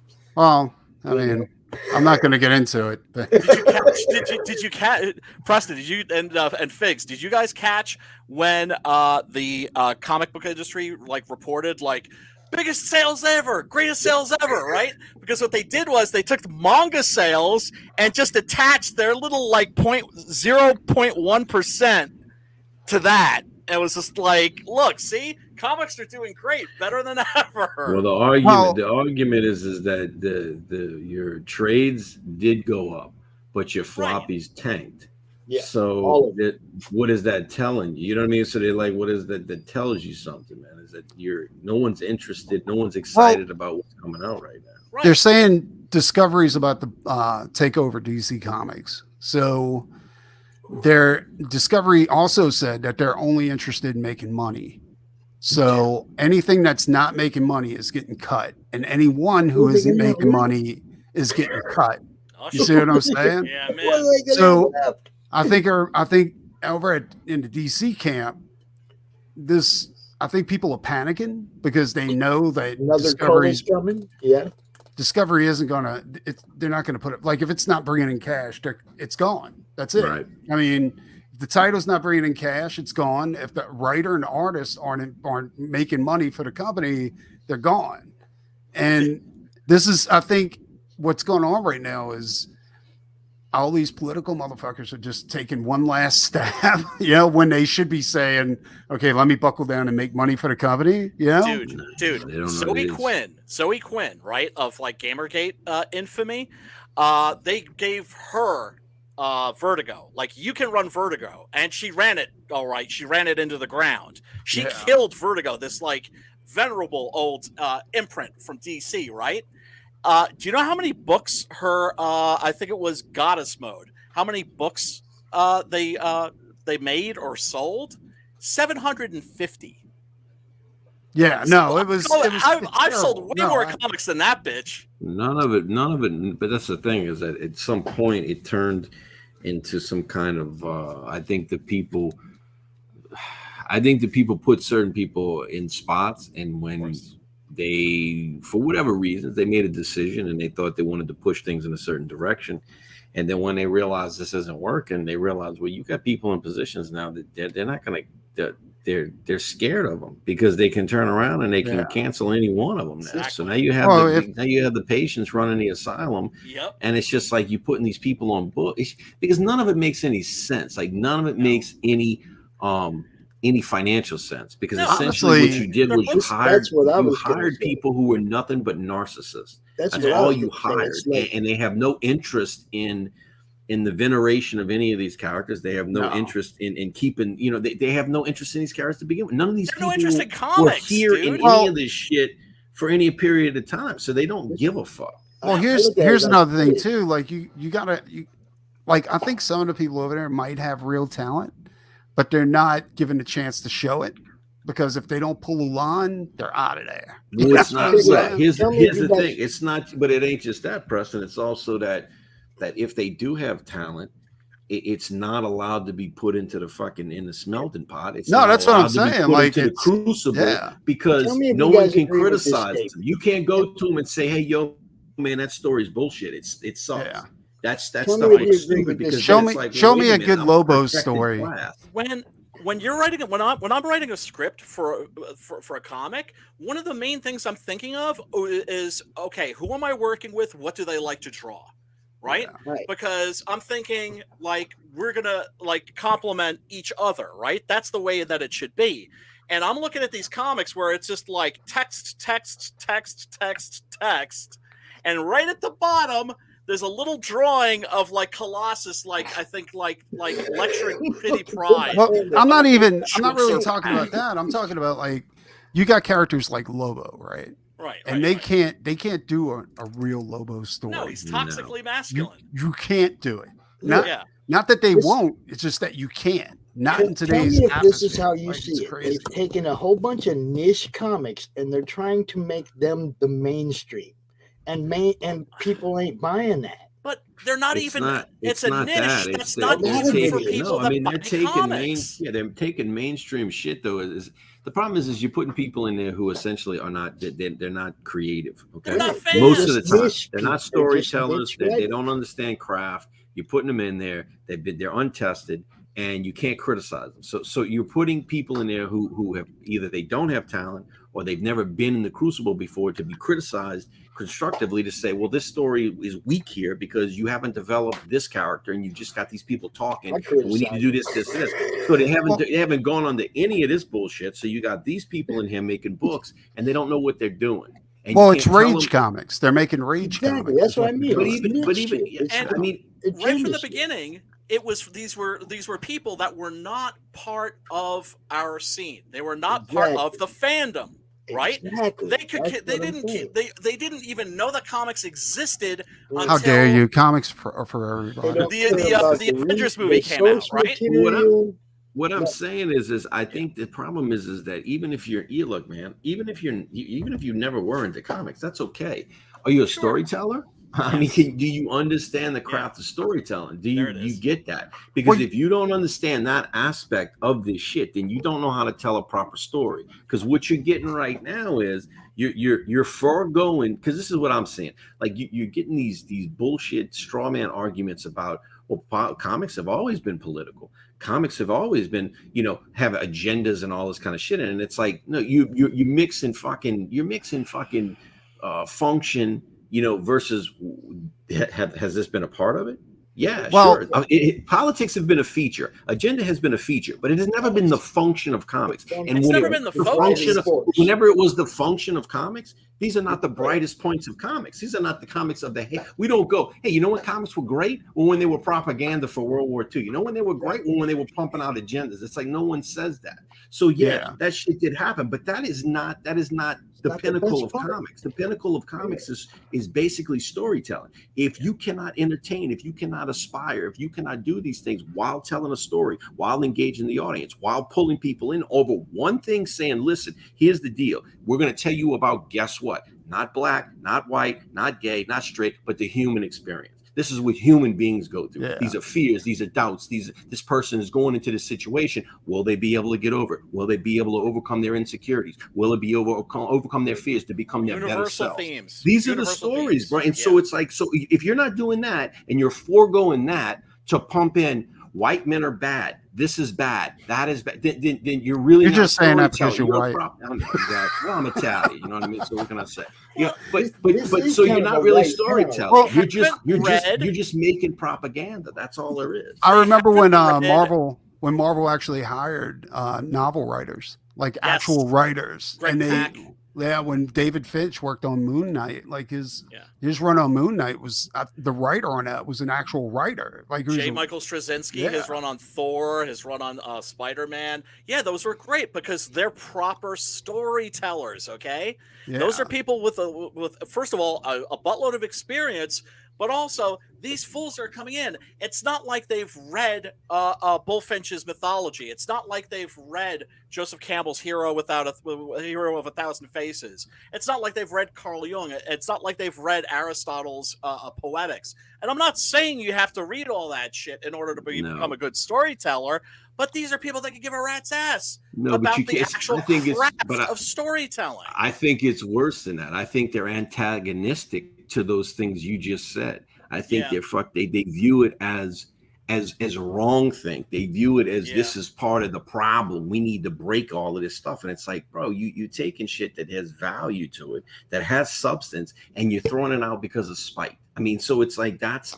what comes off in these books. Well, it's just narcissistic, spiteful, fucking whining. Malignant It's just narcissism. Well, I'm interested. I'm interested to see what Discovery's going to do because obviously they have it. You can't take a company like DC Comics should be pumping. They should be making mints like oh my god, stacks of cash Marvel, right now, dude. Marvel, so holy shit. The only way I can see Discovery actually making money from that company is to go ahead and shake it up and fire everybody, or tell them, look, if you're not making money, you're out of here. I don't care about your politics. If you don't make money for this company, you are fired, and I don't care what you fucking say about it.